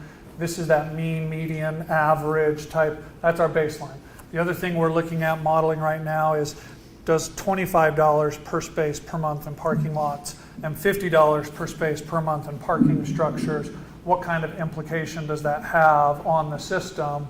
Again, if we're looking at options B, C, or D, that has a significant adverse impact, right? If we're looking at option A, does that scenario give us enough flexibility to offer some employee discounts? We're still modeling that. What do you think of the hours of operation? I'm sorry? What are the hours of operation? Yes. Dan, we talked about your business. Yes, sir. So none of your night employees are going to pay from 6 p.m. on, there's free in the lot. Nobody comes in after 6 p.m. No, what I'm saying is, but they're working. So no, they're not going to be charged for any of that time after 6 p.m. Okay. in that lot. So if they're parking that lot right by your business, they're not going to be charged for those hours after 6 p.m. Just everybody that works mornings? Yeah, we're talking about, and that's where we're talking about the discount based on. Except Friday and Saturday. Okay. I'm just telling you, I can't afford to pay for it, but I'm not going to make them pay for it, so it's just going to be another tax on our business. But one of the earlier parking meetings I came to, this whole thing was brought about because the parking fund was at a deficit. Am I correct in saying that? The last meeting I was at 2 years ago, the parking fund deficit was like $122,000. last year, the parking deficit was 4,900. But this, one of the slides you showed we're in the positive of 53,178, is that right? Yes. But this does not include Okay. any enforcement. Okay. So- And so- the enforcement total is where, I'm sorry? It's usually included in the cost of operation and maintenance. Okay, because one of the things I saw was, what he had said earlier was like 2.1 million of the 2.4 million was going to car park in Idaho So, I mean, to enforce. the employees live in Wichita, so, I mean, we're talking about Okay, Wichita. so we are jobs. employing local people, that's We're good. talking about equipment that would be here, and it's not just the deficit, it's also the management, because we Okay. don't have that. So those two things drove this. Is the difference there, that's the parking fund difference? Yes. So we're positive at 2023, Just barely, yes. but the reason we're doing all this is to make up the deficit in the parking fund. We're doing this again, there's a deficit, and there's gonna be one as more things change, and the management. The management is the main basis of the plan. We Okay. don't have management right now. Okay. There's no capital expense right now. No capital expense right now? Okay. Yeah, that's where the big deficit comes from, the deferred payment. Okay. And then you had mentioned, right when the last guy was up here, that taxpayers have invested a lot in these assets, these parking garages and parking lots. But yet we're averaging about a 24% occupancy rate in those lots and garages. So like, it doesn't seem like, why do we have all these assets? Like, it seems like we should be offloading some of these assets, maybe selling them, get rid of them so you don't have to manage them. Maybe that would help the parking fund deficit. I don't know, I'm confused about a lot of things. I'm really concerned, obviously, because I'm a downtown business owner, and everybody I read online is like, we're not coming downtown if we have to pay to park. And that's pretty scary because this being an election year, and it's pretty slow, man. Like, people are struggling. People are struggling to buy groceries and buy gas, and it's just a kind of a scary time for us is all. You know? I hear you, I definitely get that. I've seen that as well. I saw that about Century 2 as well, though, and I haven't seen a dip in people coming. There's frustration, but I haven't seen them not going to shows for that. We definitely hear that, for sure. You know, In downtown, like you guys said, it is exciting. We got lots going on. There's lots to offer people, all kinds of events. It is a struggle, though, unless Interest Bank has a huge concert or something's going on in Astor Park or somebody's having an event. It's kind of dead, and so there's lows and highs and lows and highs. And one other thing I had was about the Old Town. I know Old Town has had to pay for parking for a long time. That was a deal that was made a long time ago. But I understand that there's lots of new businesses that have come in that haven't been paying or something to that effect. Is that accurate? And so there's like a deficit in the Old Town parking, which those lots are maintained excellently. Old Town people maintain and doing the flowers and the lots and cleaning. Old Town money goes to the general fund, it does not go to Old Town, It doesn't, okay, right? Goes to the parking fund, yes. Yeah. okay, So we are paying into a fund for all of downtown. okay. Oh, that doesn't seem fair. Come on, bro.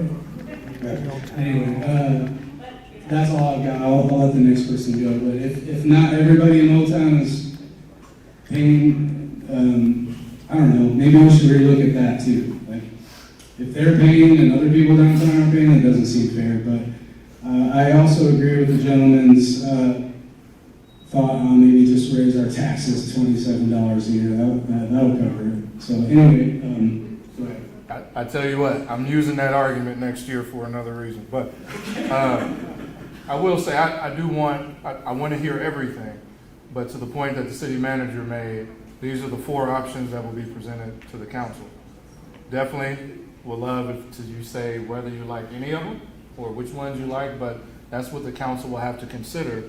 And I will tell you, any option that has a deficit in the coming years is going to be difficult. So next year in our budget, we'll have a $3.6 million deficit. Not that, you add that with it. The year after that, more millions of dollars in deficit. So at some point, then the question is gonna be, where's the priority of the council on that? And will it be parking or the other things that we care about? Those are things to keep in mind as we look at the deficits that will be in these options. I understand that, but there's two other ways to look at it. The general public is viewing it either as a tax on them to come downtown, or small businesses are assuming it as a tax on them to help pay for their employees and things like that. And then also another way to look at it is a budget issue, like the $128,000 for art at the water treatment facility. Like, if I'm struggling paying my bills, I can't afford to buy art. So like that 128 grand could go to the parking fund, and then we'll add art later when we're more fluent or something like that. So maybe a realignment of the budget to help out with the parking fund might be looked at as well. That's all I have. That's a great point. So adding art later is always more expensive. How much are we paying consultants about parking over the last few years? How does that figure into the city? Well, I do want to ask though, because these folks have got in line. If we have questions, please get in line. Happy to hear from there. So for me, when I'm listening to this meeting and other similar ones, the common theme I'm hearing, it's this stuff's expensive. And government at this point is saying we don't have the money for it, we're in shortfall. And customers and employees are saying, well, I'm not going to pay for it. You have businesses that are saying, I can't pay for it. So everybody's creating a cost and nobody wants to pay for it. Is one of the themes that I'm hearing. And then if I look at my decision tonight, this is the first night that I could have used the parking that I wanted. Because it's the first place that has a bike rack that I can count on being. I drove down here so that I know that I have a parking spot. And I drove to every other one of these meetings because I knew I would find a car parking spot. I wouldn't find a bike parking spot. I didn't have transit. If I did bring my bike down there, I might even get kicked out, depending on the venue. And when I look at tonight, to drive down here, I mean, if we could even flip this to, you pay me $1 to use a parking spot. I'm still losing money because it's going to cost me $4.50 to drive from home to here to back. I'm still out $3.50. I got a 100% informal tax if I buy a pop across the street. On top of that, I got to pay my car insurance. I bought a $22,000 car. It's a pretty expensive pop. So I think part of all of this for me is $400 a spot. And we're, this room has assumed that every customer, every business, every place, nobody will show up without driving. So we're posing $400 cost on everything that we do down here. I think part of this parking plan has to keep in mind how can we make that $400 cost cheap? How can you get me down here and how do you get me to leave without spending that $400? Thank you. I do want to highlight, I forgot to say this with the last speaker. Spaces like this are important because of everything that you hear. But I will tell you that not every elected has overwhelmingly heard 99% disapproval for this plan. Personally, I've not. Now, I've had people on social media. I have one thread, I believe 14 people were against it. In public, I've had people against it, but I've had quite a few more people in support of it. So when we make generalizations of most people are against it, that's not true for all of us. Maybe in different individual spheres of influence, but I will say for mine, it has not been. Right, so I have some comments, observations, and then I'll get down to my question. I was distressed to learn that City Council's going to get these 4 options. If that's the case, then this is performative, and it's disappointing. We don't want our input if these 4 options are what's is what the city council is going to present. Transportation, thank you. Transparency in the calculation of the maintenance per parking space would be helpful. I don't know, we don't know what you're including in that. Transparency in, well, okay. So, it's really unfortunate that prior councils have allowed deferred maintenance to get to this. I'm assuming it's either council choices, budgeting issues, or poor management. Whatever brought us to here, if we're gonna pay for parking, what assurance? Oh, shoot, this is turning into a question. I don't want it to be a question, right? I hope that there will be assurances and measures put in place so that we're not revisiting this again with some new, more expensive parking arrangement. Double dipping under this new position is going to be permitted. By double dipping, like under a meter, right? If I paid for 2 hours and I was only there 30 minutes, you can come in and get the benefit of my extra time, right? Now that's not going to happen. Just an observation. If you go to a lot of parking lots here in Wichita, you'll see people love backing into backing into parking spaces. If this is going to be automated, I don't know how that's going to be monitored. Will folks just get a pass? Will the parking person see, oh, it's a big white 4x4 pickup, I'm not going to get out, but if it's a beautiful purple lowrider, I'm going to get out and ticket them because they weren't parked in the right way. That's a possibility. Car park, I understand, is the management of the parking at City Hall. I try to go to a few city council meetings, and I have experiences when it will let me in, but the parking lot is full. And lets other people in, and then we're just circling. So it doesn't give me a lot of confidence in car park operations. Let's see. So then we'll get down to my question, and that's enforcement, right? What will be the penalties for people who don't pay their fines and fees? Will it continue to escalate? Will we have people losing licenses? Will we have cars towed? This can have a really negative impact, a more negative impact on our low-income and our disadvantaged citizens.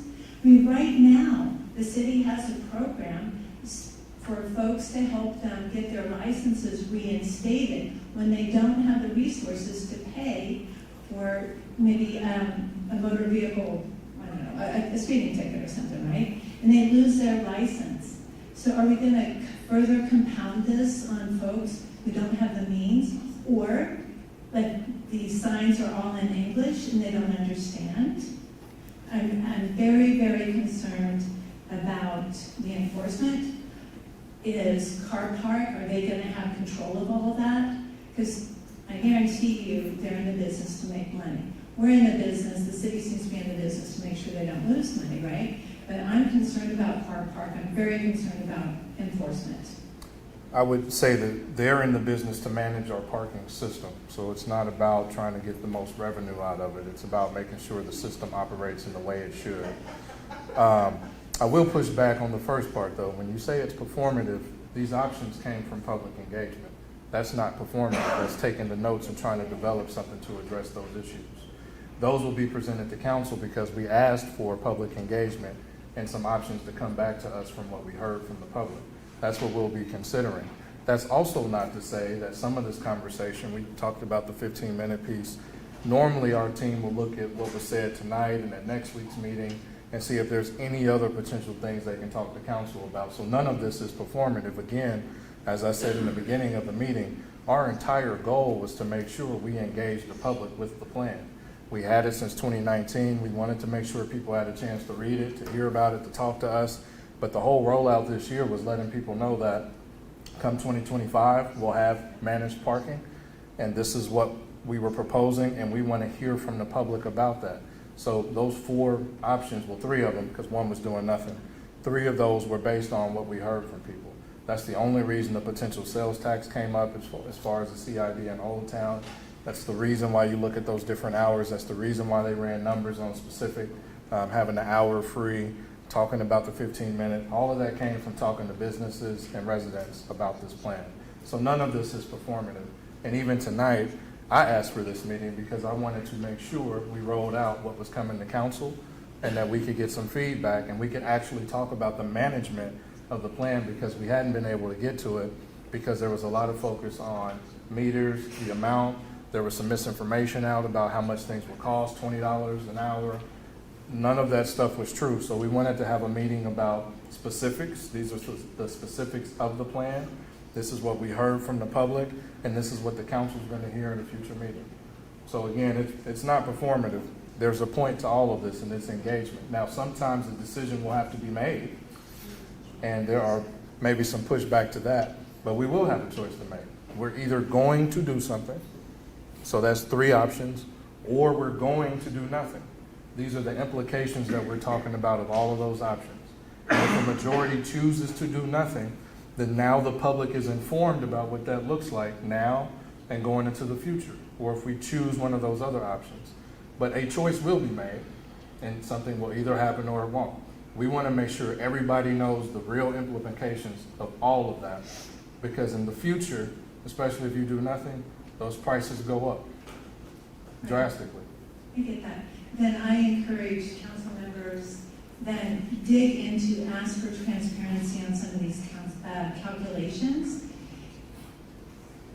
And let's see, transparency for the calculations, unlike the maintenance and so forth.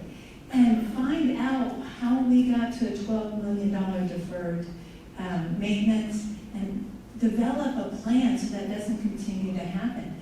Deferred maintenance, parking is not the first place I've heard about it when I go to city council meetings. There's deferred maintenance in other areas. It's really concerning. Please,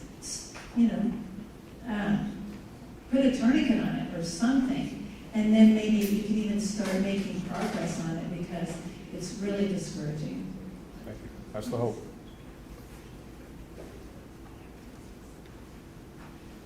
My name is Tracy Hoover, and I'm the co-founder of Gruber Labs. My husband and I have spent the last 6 years pouring a lot of heart and soul and money into that operation, because we learned from the Chum report that came out in 2015 that Wichita has fallen behind a variety of like-sized, Midwestern cities in all sorts of economic measures.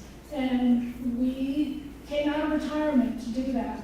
And change is hard, but if we want to become the city that we can be, then we have to do this. Every other, as they pointed out, every other Midwestern city of similar size, large or smaller, has a parking plan. If you go to Kansas City, you expect to pay for parking. If you go to Tulsa or Oklahoma City, you expect to pay for parking. It's not a surprise. Change is hard, I get it. I was not in favor of the arena, but I was wrong. And so we really have to figure out how to make this work. We need to become the city we can become. We cannot remain the Wichita that we are, because if that's what you all want, I kind of want to close up shop, because I put a lot into this. A lot of people put a lot of heart and soul into things here in Wichita, but we need to be better, and the only way we're going to get there is to behave like a big city. If we want to stay a big Salina, that's a different choice, and we have to say that's the choice we're making. But I'd much rather be a small Kansas City than a big Salina. Thanks. Thank you. Right, this is going to be quick, because a lot of my questions were answered by previous ones that I asked. And small business owner, downtown Wichita, in the Old Town area, coffee shop. I understand the 15-minute parking, pull up, get it. Thank you guys for answering a lot of the questions. Did a lot of homework here. I like it. You hit a lot of the key points, but I am a little frustrated that some things weren't get on the employee piece. for one, I have 12 employees as well. I want to understand exactly what that looks like from a business aspect. I was assuming that they'll have a parking pass that comes inside the window. Maybe I'll buy 5 of those for employees that are on staff, so I could pay at a certain rate, but it sounds like that's not the case. It could be different license plates for each one. And maybe you could touch on that as well, but hopefully they have a piece for that. If I can answer that real fast, right? So, as you heard me explain earlier about the license plate scanners, what happens is as we enter into agreements, we said employers can enter into agreements. As we enter into agreements, we say, okay, you are entering into an agreement to pay parking for 12 employees to park in these parking lots at a rate of X per month.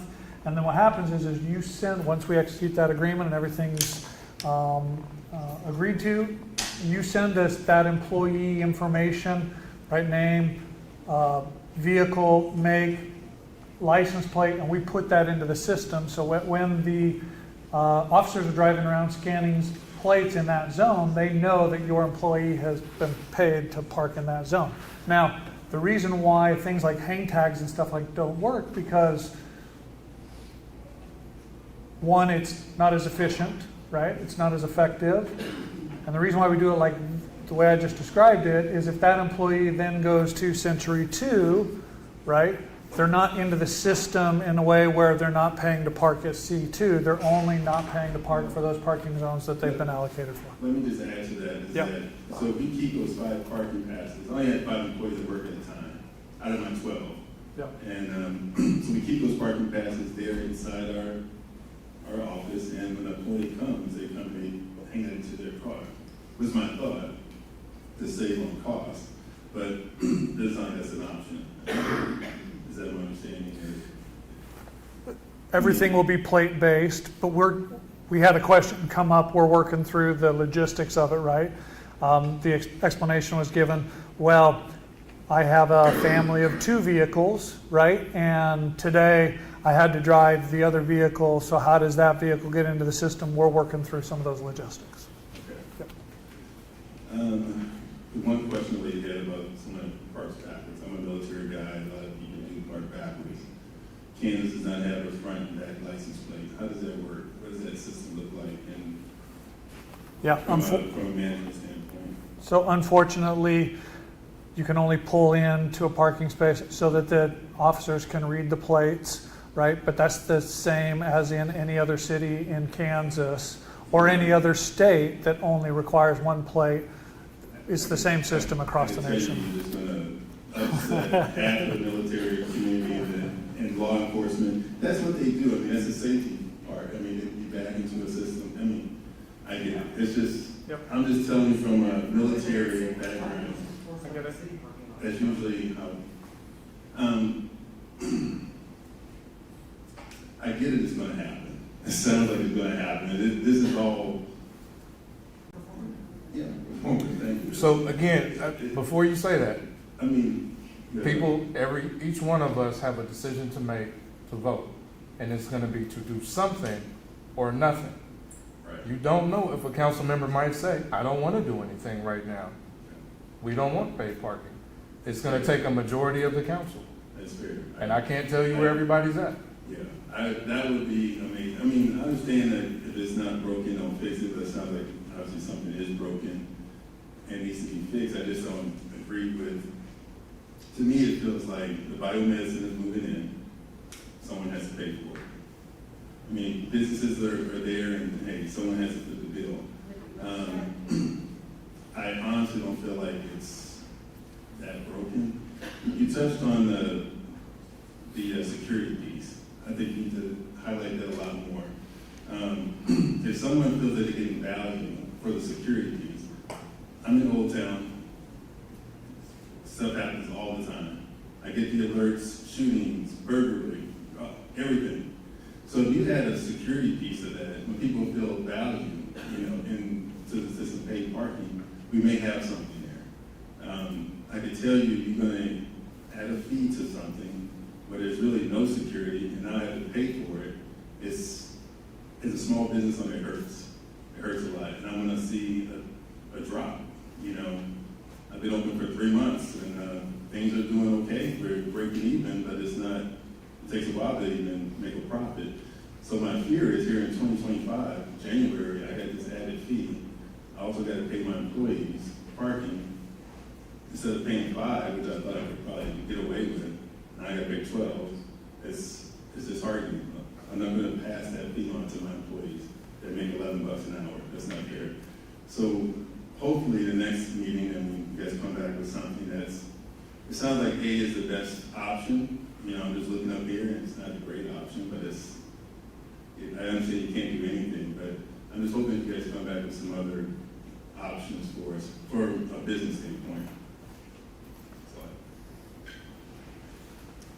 Good evening. I have just a few questions. I'm an Old Town resident and I've lived in Old Town for over 20 years now, so I have a lot of experience with parking. I do think that a parking management system is a must as we move forward. But I have some questions, and maybe you answered these and I just missed it. But it seems to me, if I understand the Clean and Safe program, like the security that the gentleman before me said, we really only get that with option A. Is that right? For all intents and purposes, yes. Yeah. Right, so variations of A, depending on the revenue. So I can tell you, and I appreciate, I'm going to tangent for just a second. The previous speaker, we wanted to try and prove out some of this, right? And we wanted to try to prove that we were going to invest back in. So I can tell you, a little more than a year ago, our security contract was coming up for renewal, right?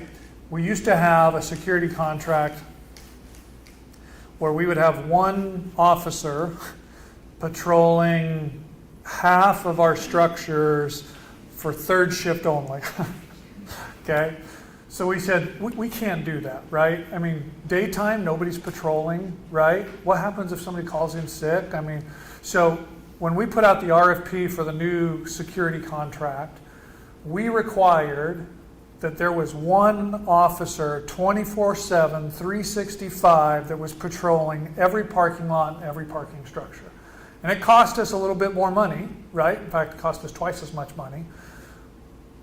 It's not a lot, right? But I would love to see us have 2, 3, 4, invest in capital investments such as lighting, safety. So here's another tactic, right, that we don't talk about a lot, but putting control arms and those kind of things where you have to pull a ticket in order to pay to park in a parking garage deters, right, illicit activity, right? Kids who want to go hang out and do donuts on the top floor of a parking garage don't want to pay to do that, right? They're going to go find somewhere else to do that. So the tactics and the strategies that we're talking about employing, right, help to create a clean and safe environment.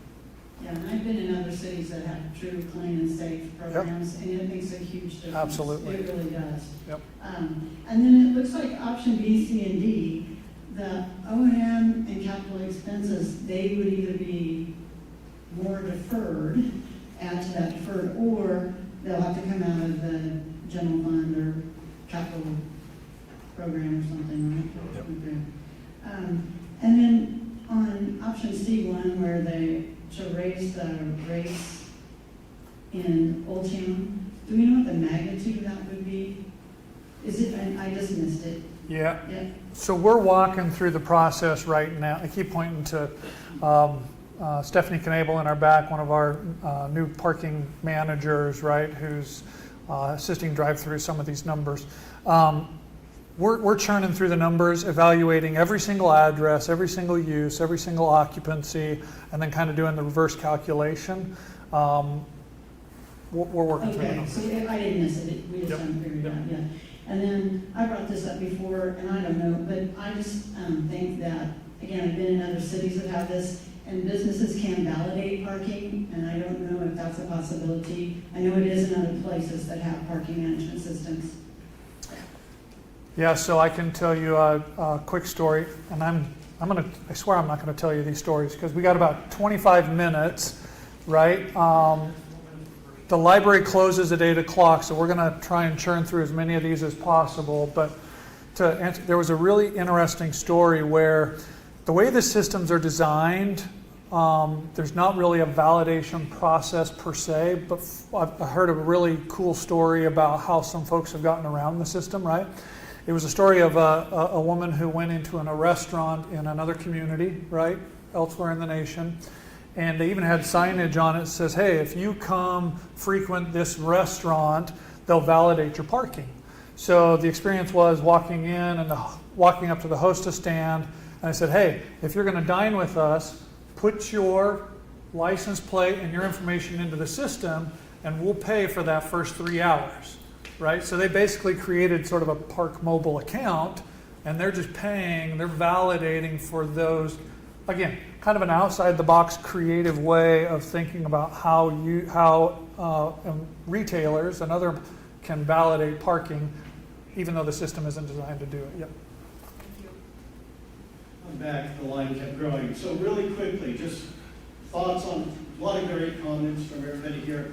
First thing, again, my dad owned a business downtown in the 70s. We did away with a lot of parking meters for a reason. It drove people away. Second thing, when they moved to Market, just north of Kellogg. First thing they did is make sure they had room for their own parking.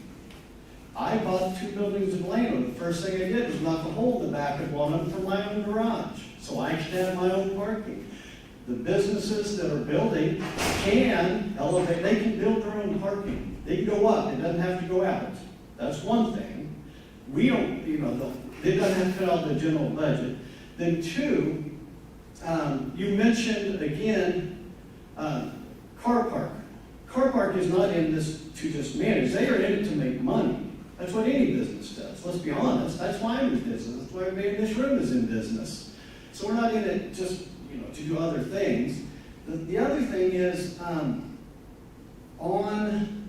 to be quick here, on the parking, it sounds to me a lot like people do not mind, just like Cindy was saying, just like you were saying, we don't mind paying for security, safety, keep the hail off my new car, whatever those things are in a garage, or the safety, security of a lot. But it sounds like when you start putting the meters on the street in front of businesses, that's where the pushback's coming on a lot. Because that is telling the customer, we don't want your business here. That's what it does. It's my opinion, but that's what it does. So, if you don't mind, real quick, just define terms. Is a kiosk a meter? Yes. Okay. A kiosk is a meter that replaces individual meter heads, right? So we run the metrics and the math, and the cost of providing 1 meter head is X. The cost of providing 1 kiosk is, if it's more economically feasible to provide 1 kiosk that serves a number of spaces, right? Then we're trying to be good stewards. Okay, that's good. I was just confused on that. Yep. But you can't use any of these things by just pulling in and tapping your credit card, right? You have to register first. So, and we had a kiosk that we had been carting around. I need to pull that out again. So this is how simple it is, right? You walk up to the kiosk. It prompts you to enter in your license plate numbers, ABC 123, to choose how long you want to park, and you say an hour, option 1, or 2 hours, whatever and it says, okay, you owe $1, you owe 75 cents.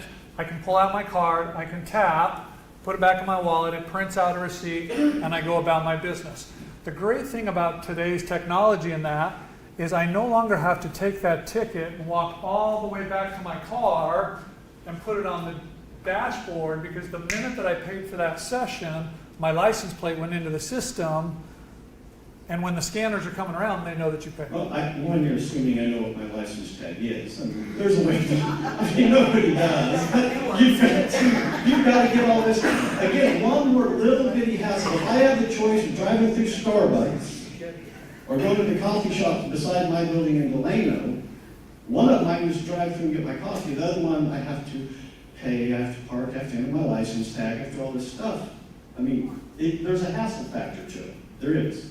So that was, then the last thing. On the things, you said we did all the options. I was at 1 or 2 of these meetings. One of the options that was discussed was to allow businesses to directly pay for 1, 2, or 3 of those spaces in front of their business on an annual basis to make up that $323 that you say you need for maintenance, but that was not in any of these options. Why is that? Part of the discussion before that I remember, and Troy can fill in what I might miss, was how do you know who's in front of your business?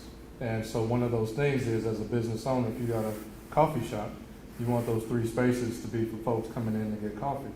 So what if somebody who's not going there to get coffee, but they're going down the street to a 2-hour meeting? You can put a little sign that says parking for 930 West Douglas only, or whatever the address is. And then As long as I'm paying you the money, the city, not you. Right, and you need somebody to manage that, right? My thing is, we And that's what the manage it system- already. We do it already. Yeah, that's. I mean, they pull in there, we watch it. I mean, But, so your business is in Old Town, it and we're is. talking about a system that And is I- all of downtown. That's not the case everywhere. Everyone on the back of my street has that same sign, park here, or so, you'll be told at owner's expense. So can I ask you a question? So I think this is where he's going with this. You can. So what happens if somebody parks in that space and they're not frequenting your business? I get it told. Yeah, I get exactly. it told. But you can't, because that's a public parking space. Not if you now. sign us a lease for it. That's a different scenario. Well, but Right. that was one of the things we Sure, talked about, it's sure. not in any of these plans. Yep. But I would And just. those are some one-offs, we could talk through, Yeah, okay. right? I would just say. Comprehensively, that's not a A lot of the biggest comprehensive. pushback that I'm hearing is paying for on-street parking and getting nothing really for it. No coverage of your car, no enhanced safety to speak of. That's one of the bigger things that I'm getting. But I'll leave that big line. I'm a little late to the conversation regarding the parking situation, so I apologize if this has already been addressed. But you mentioned earlier that part of the reason is an anticipated increase in basically foot traffic downtown, people wanting to come downtown and use whatever business, go Biomed Center. Also, I've heard a lot of discussion comparing Wichita to other Midwest cities like Oklahoma City, Kansas City. What comes to mind for me is a place like Chicago, a place that has a robust public transit system. Now, I understand that the 4 options here are the options that are presented to us now. But what I didn't see in any of these is a discussion on increasing access to public transit. And so I'm wondering if there has been, to what extent, public transit overhaul was part of this decision making, and if it wasn't, why wasn't it part of the conversation? So I appreciate all of those points. I use Biomed because that's the thing we're all talking about. The key to this plan, though, is it started being talked about in like 2009. So there was a downtown master plan that was talked about at that point when downtown was considered kind of a ghost town. So the anticipated business growth and development was back then. Biomed wasn't even a part of anyone's equation, but that is the next thing on the horizon for us now. So it was anticipating all of that. Transit, to the meetings I've been at, has not been a part of this, but transit is something as a city we're working with. Not only Wichita, but WAMPO, Wichita Area Metropolitan Planning Organization. We both just did transit surveys to see how we can make improvements to our transit system. I will tell you, we've been talking about second shift transit as well. There's some cost to that. It's a little ways off, but you'll be seeing some public meetings here pretty soon to talk about the results of those surveys. Sure, but I'm talking specifically in regards to easing the demand for parking downtown, as this is what these options are. All of that's happening simultaneously because that transit discussion is going to take a while. I'll just give you some quick numbers trying to get through everybody. If we went to a grid system, which is the best thing we could do here in the city of Wichita, our former director at the time, so these prices are probably different, said that we would need at least 75 buses to go to a grid system to serve everyone better. That's 75 drivers, that's some form of middle management. We were already at that point down, I think, 16 drivers. I think we're only down 1 or 2 right now. And each bus is $1 million. So we're looking at a $75 million capital investment at least in transit just to get to that grid system. And we're also trying to make sure we replace our other buses with energy efficient electric buses. All of that stuff was going on. So even if we wanted to get to that today, robust to serve this, it's going to take some time. I think the lead time on buses right now is a couple of years. getting new ones. So all of this is happening at the same time. We're talking about improving transit. We've got great examples with our partnership with WSU that runs north and south down Hillside. We've got a great example on Douglas with the Q line. We want to get to a point where we're doing more of that robust public transportation. It's just going to take a while. So right now we're talking about both of these at the same time. And I appreciate that. I appreciate any move towards that. But specifically for parking downtown, has that been a part of the conversation when coming up with these plans? And if not, why hasn't it not? So I'll answer it this way. The 2019 plan was called the Parking and Multimodal Plan. Yes, there are elements of the 2019 plan that contemplate multimodal, right? So not just buses, but bikes and other modes of transit, right? Yes, there are some elements of that. This is just one part of a puzzle, right? In all of the Chicago that you just talked about, right? Not only has transit, right, and public transit, but they also have a parking management system, right? Not everybody wants to ride transit. Not everybody wants to park, right?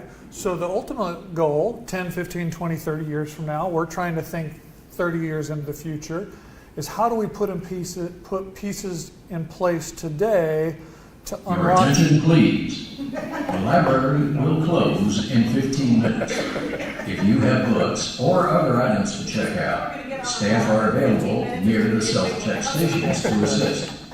Please save all documents and complete all printing at this time. Thank you for visiting the Wichita Public Library. Yes, we are talking about not just parking management, but transit as a whole. They feed off of each other, absolutely. I'm going to leave it at this so everyone else can get a chance, but yep. Public transit would decrease the demand for parking downtown. Agreed. Regardless. Totally agree. And so I'm wondering if putting all this money up front for this system that we ultimately be obsolete, however long it takes for us to actually get into decent public transit, is that not considered like a short-sighted consideration?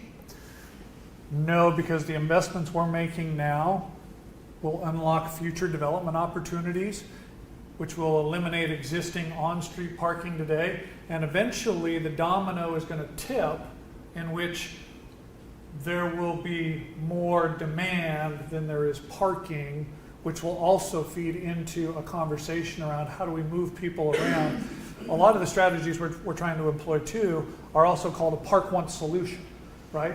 We want folks to be able to come into downtown, or if you live or work at, and if you want to go get your nails done and then go get your hair cut and then go out to dinner, I shouldn't have to move my car 3 different times and now required to build what? 3 different spaces. If I can develop a park once solution where I can connect all of those, perhaps it's a downtown circulator or something like that, now I've driven down that demand as well. It's a balancing approach. Yep. Unlike our previous speaker, I'm not late to this discussion. Troy and I spoke on August 10th at the Farm and Art Market. I spoke in front of City Council in September. Brandon was there. I am completely surprised that our new parking multimodal facility that's being built in Delano is not part of the footprint of this. You were there when I asked the council. I said, can we exempt Delano from this until that parking garage is finished? We have no parking meters in Delano. We have no city-owned parking lots. We have no city-owned parking garages. It's inappropriate at this time to have Delano be part of that discussion. And before we can do any math on here, we need the numbers that are not being published. So anyone who's ever used a spreadsheet understands that we have rows, we have columns, we have tabs. That allows us to work in 3 dimensions. Forget the 2018 numbers. We all know because of the pandemic and everything else, every single one of those numbers is obsolete. So 5 years ago, we were making $227 a space. That means nothing to us today. What we need, and I'll put Stephanie's name out there, hopefully you can get access to this information and get it out to the public for us. We need to know per space type. There are 3 types of spaces: street, on-street parking, parking lots, and garages. we need to know for each of those three space types, what are the revenue for those space types in 2013? What were the expenditures? How much did that yellow stripe cost us in 2023? Sorry, I didn't mean to say 13. So revenue and expenditures per space type for the three types of spaces in downtown, in Old Town, in Delano. It's obvious that we've got some costs coming out of, we know that it's going to cost 75 cents an hour to park there, or $5 per lot, or $10 for a garage. But if we're charging the same amount, we're not charging different amounts, we need to know what are those expenses. And this is going to be published with last year's numbers. So until those get published, we've got no business putting together any proposals because we don't know what we're doing. Or maybe we do know what we're doing, but we don't want to tell anybody what the real numbers are. Publish those numbers, then we can come up with option E. All right, my name is Nico. If you guys could, page 37 has the table on it. I just have some questions about the O&M stuff. I guess my question is, what is the M? If the O's operations is the M management or Regular maintenance. and that's maintenance. Okay, Right. so of that O&M, how much of that is contracted to the car park? Is the car park, that's just the operations, right? Correct. That's So 1.6. it was about million a year. 1.6 million, yes. There's 3% escalator clause every year, so that goes Correct. up higher and higher. So 1.6, if that's 2.5, then it looks like we're bringing in less than $1 million a year for maintenance, correct? So So I can tell you so of the slide that I was just on, you saw the 23 revenues and expense numbers, right? We talked a little bit earlier about the $60,000-ish sort of net gain, right? Yes, this includes $1.6 million that goes towards the car park. The car park provides cleaning, they provide maintenance, and they provide enforcement.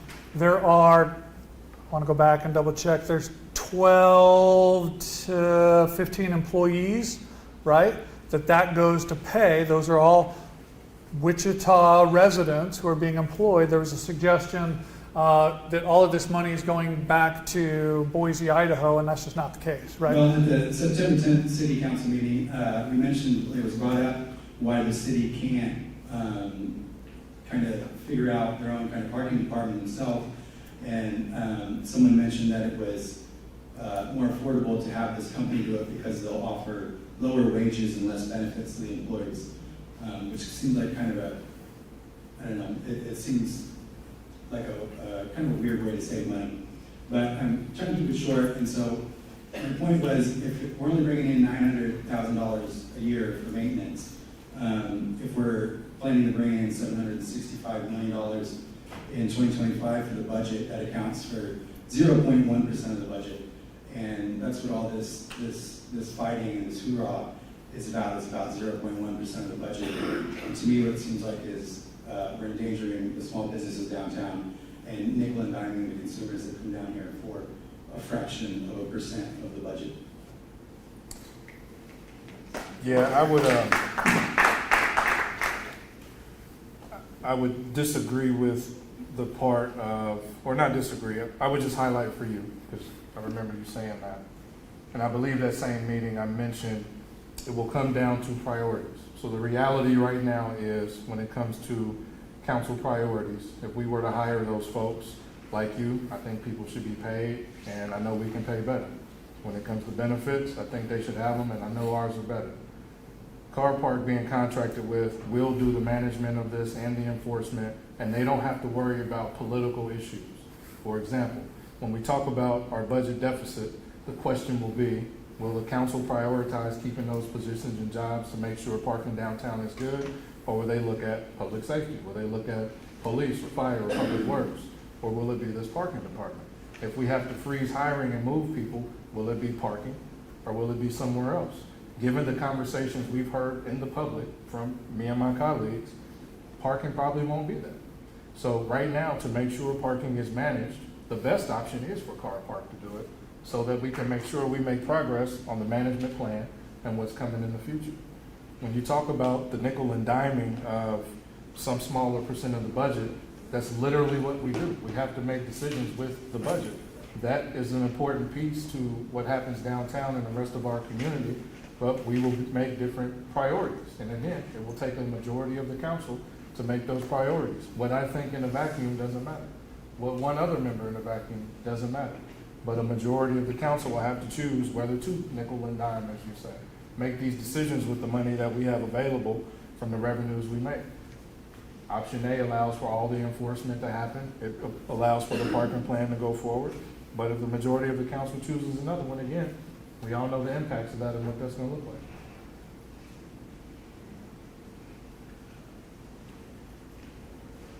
In the interest of time, I'm trying to keep this more time than a question. I'm trying to, when I look at things, I try to come up with a simple solution. I also like to try and think outside the box. To me, this all sounds like a very complicated solution for a really simple issue. One of the things that I heard when I was at City Council last time is that Cargill's parking lot is effectively private because of the way it's managed. Sell them that garage, not for $1, but for what it's worth, and apply that money to other parts of the parking infrastructure that need work. Someone else earlier mentioned the arena project. Why not come up with a cluster of things that the city needs to pay for and go to the county and say, we need to do a temporary sales tax increase, just like we did with the arena, to pay for all these things, get the voters to sign off on it, pay for it all and get it done, and then see where you stand with maintenance and things like that. Because once you fix things up, your O&M should go down some. So I'm concerned that this is being pushed forward as is, rather than considering other options. And just like we've seen in the past with other city things, the city loves to ram through what it wants and ignore the people.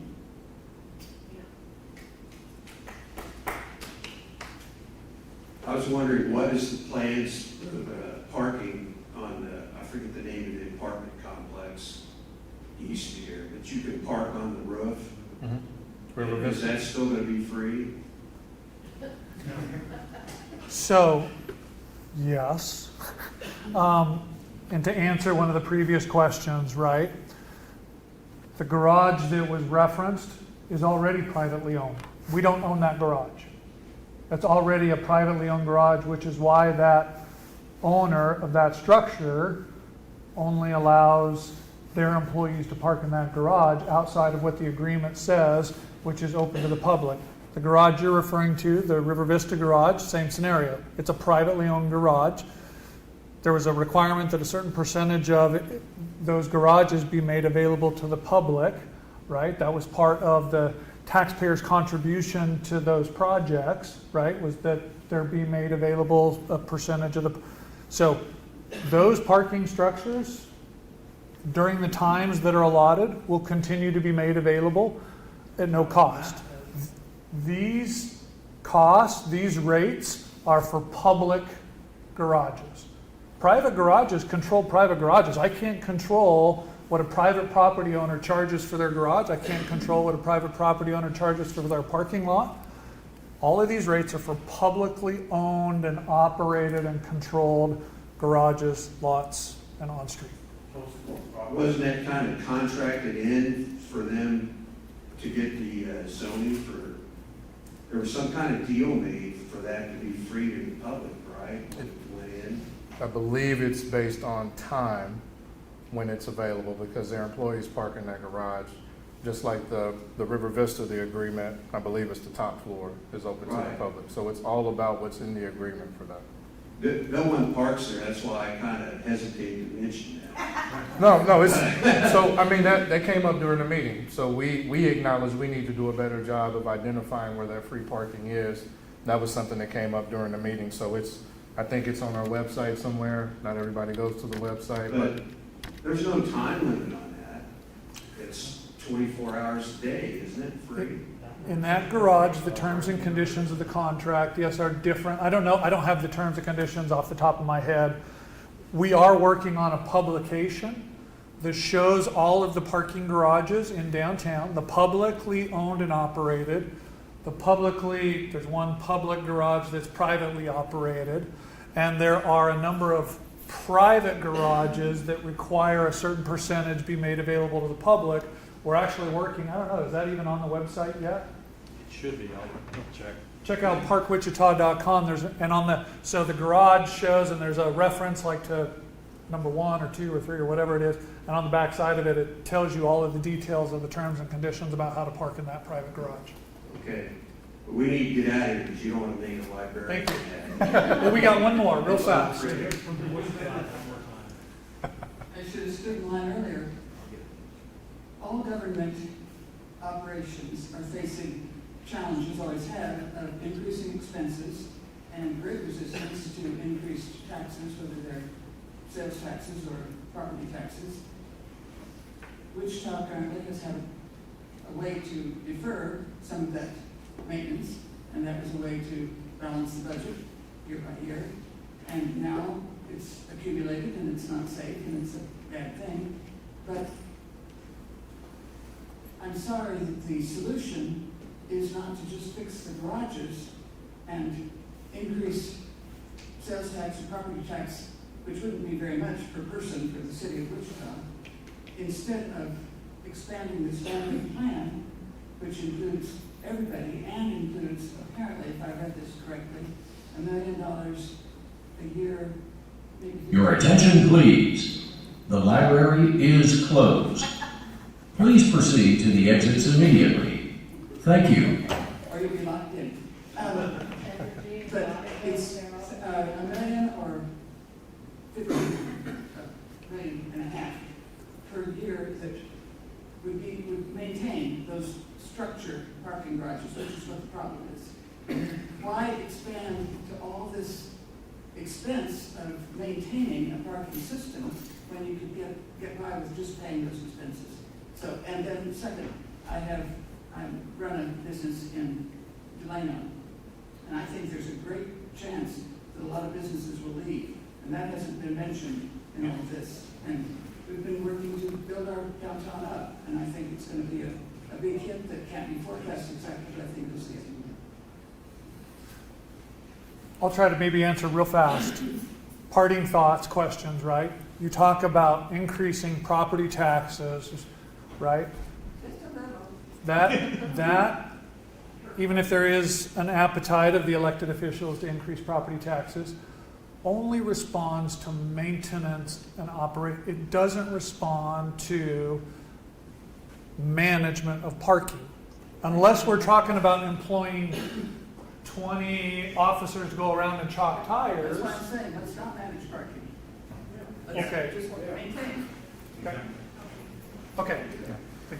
Thank you all for being here and all your feedback. There's another meeting next week on the 7th, Yes. November 7th, over at the Kansas Leadership Center.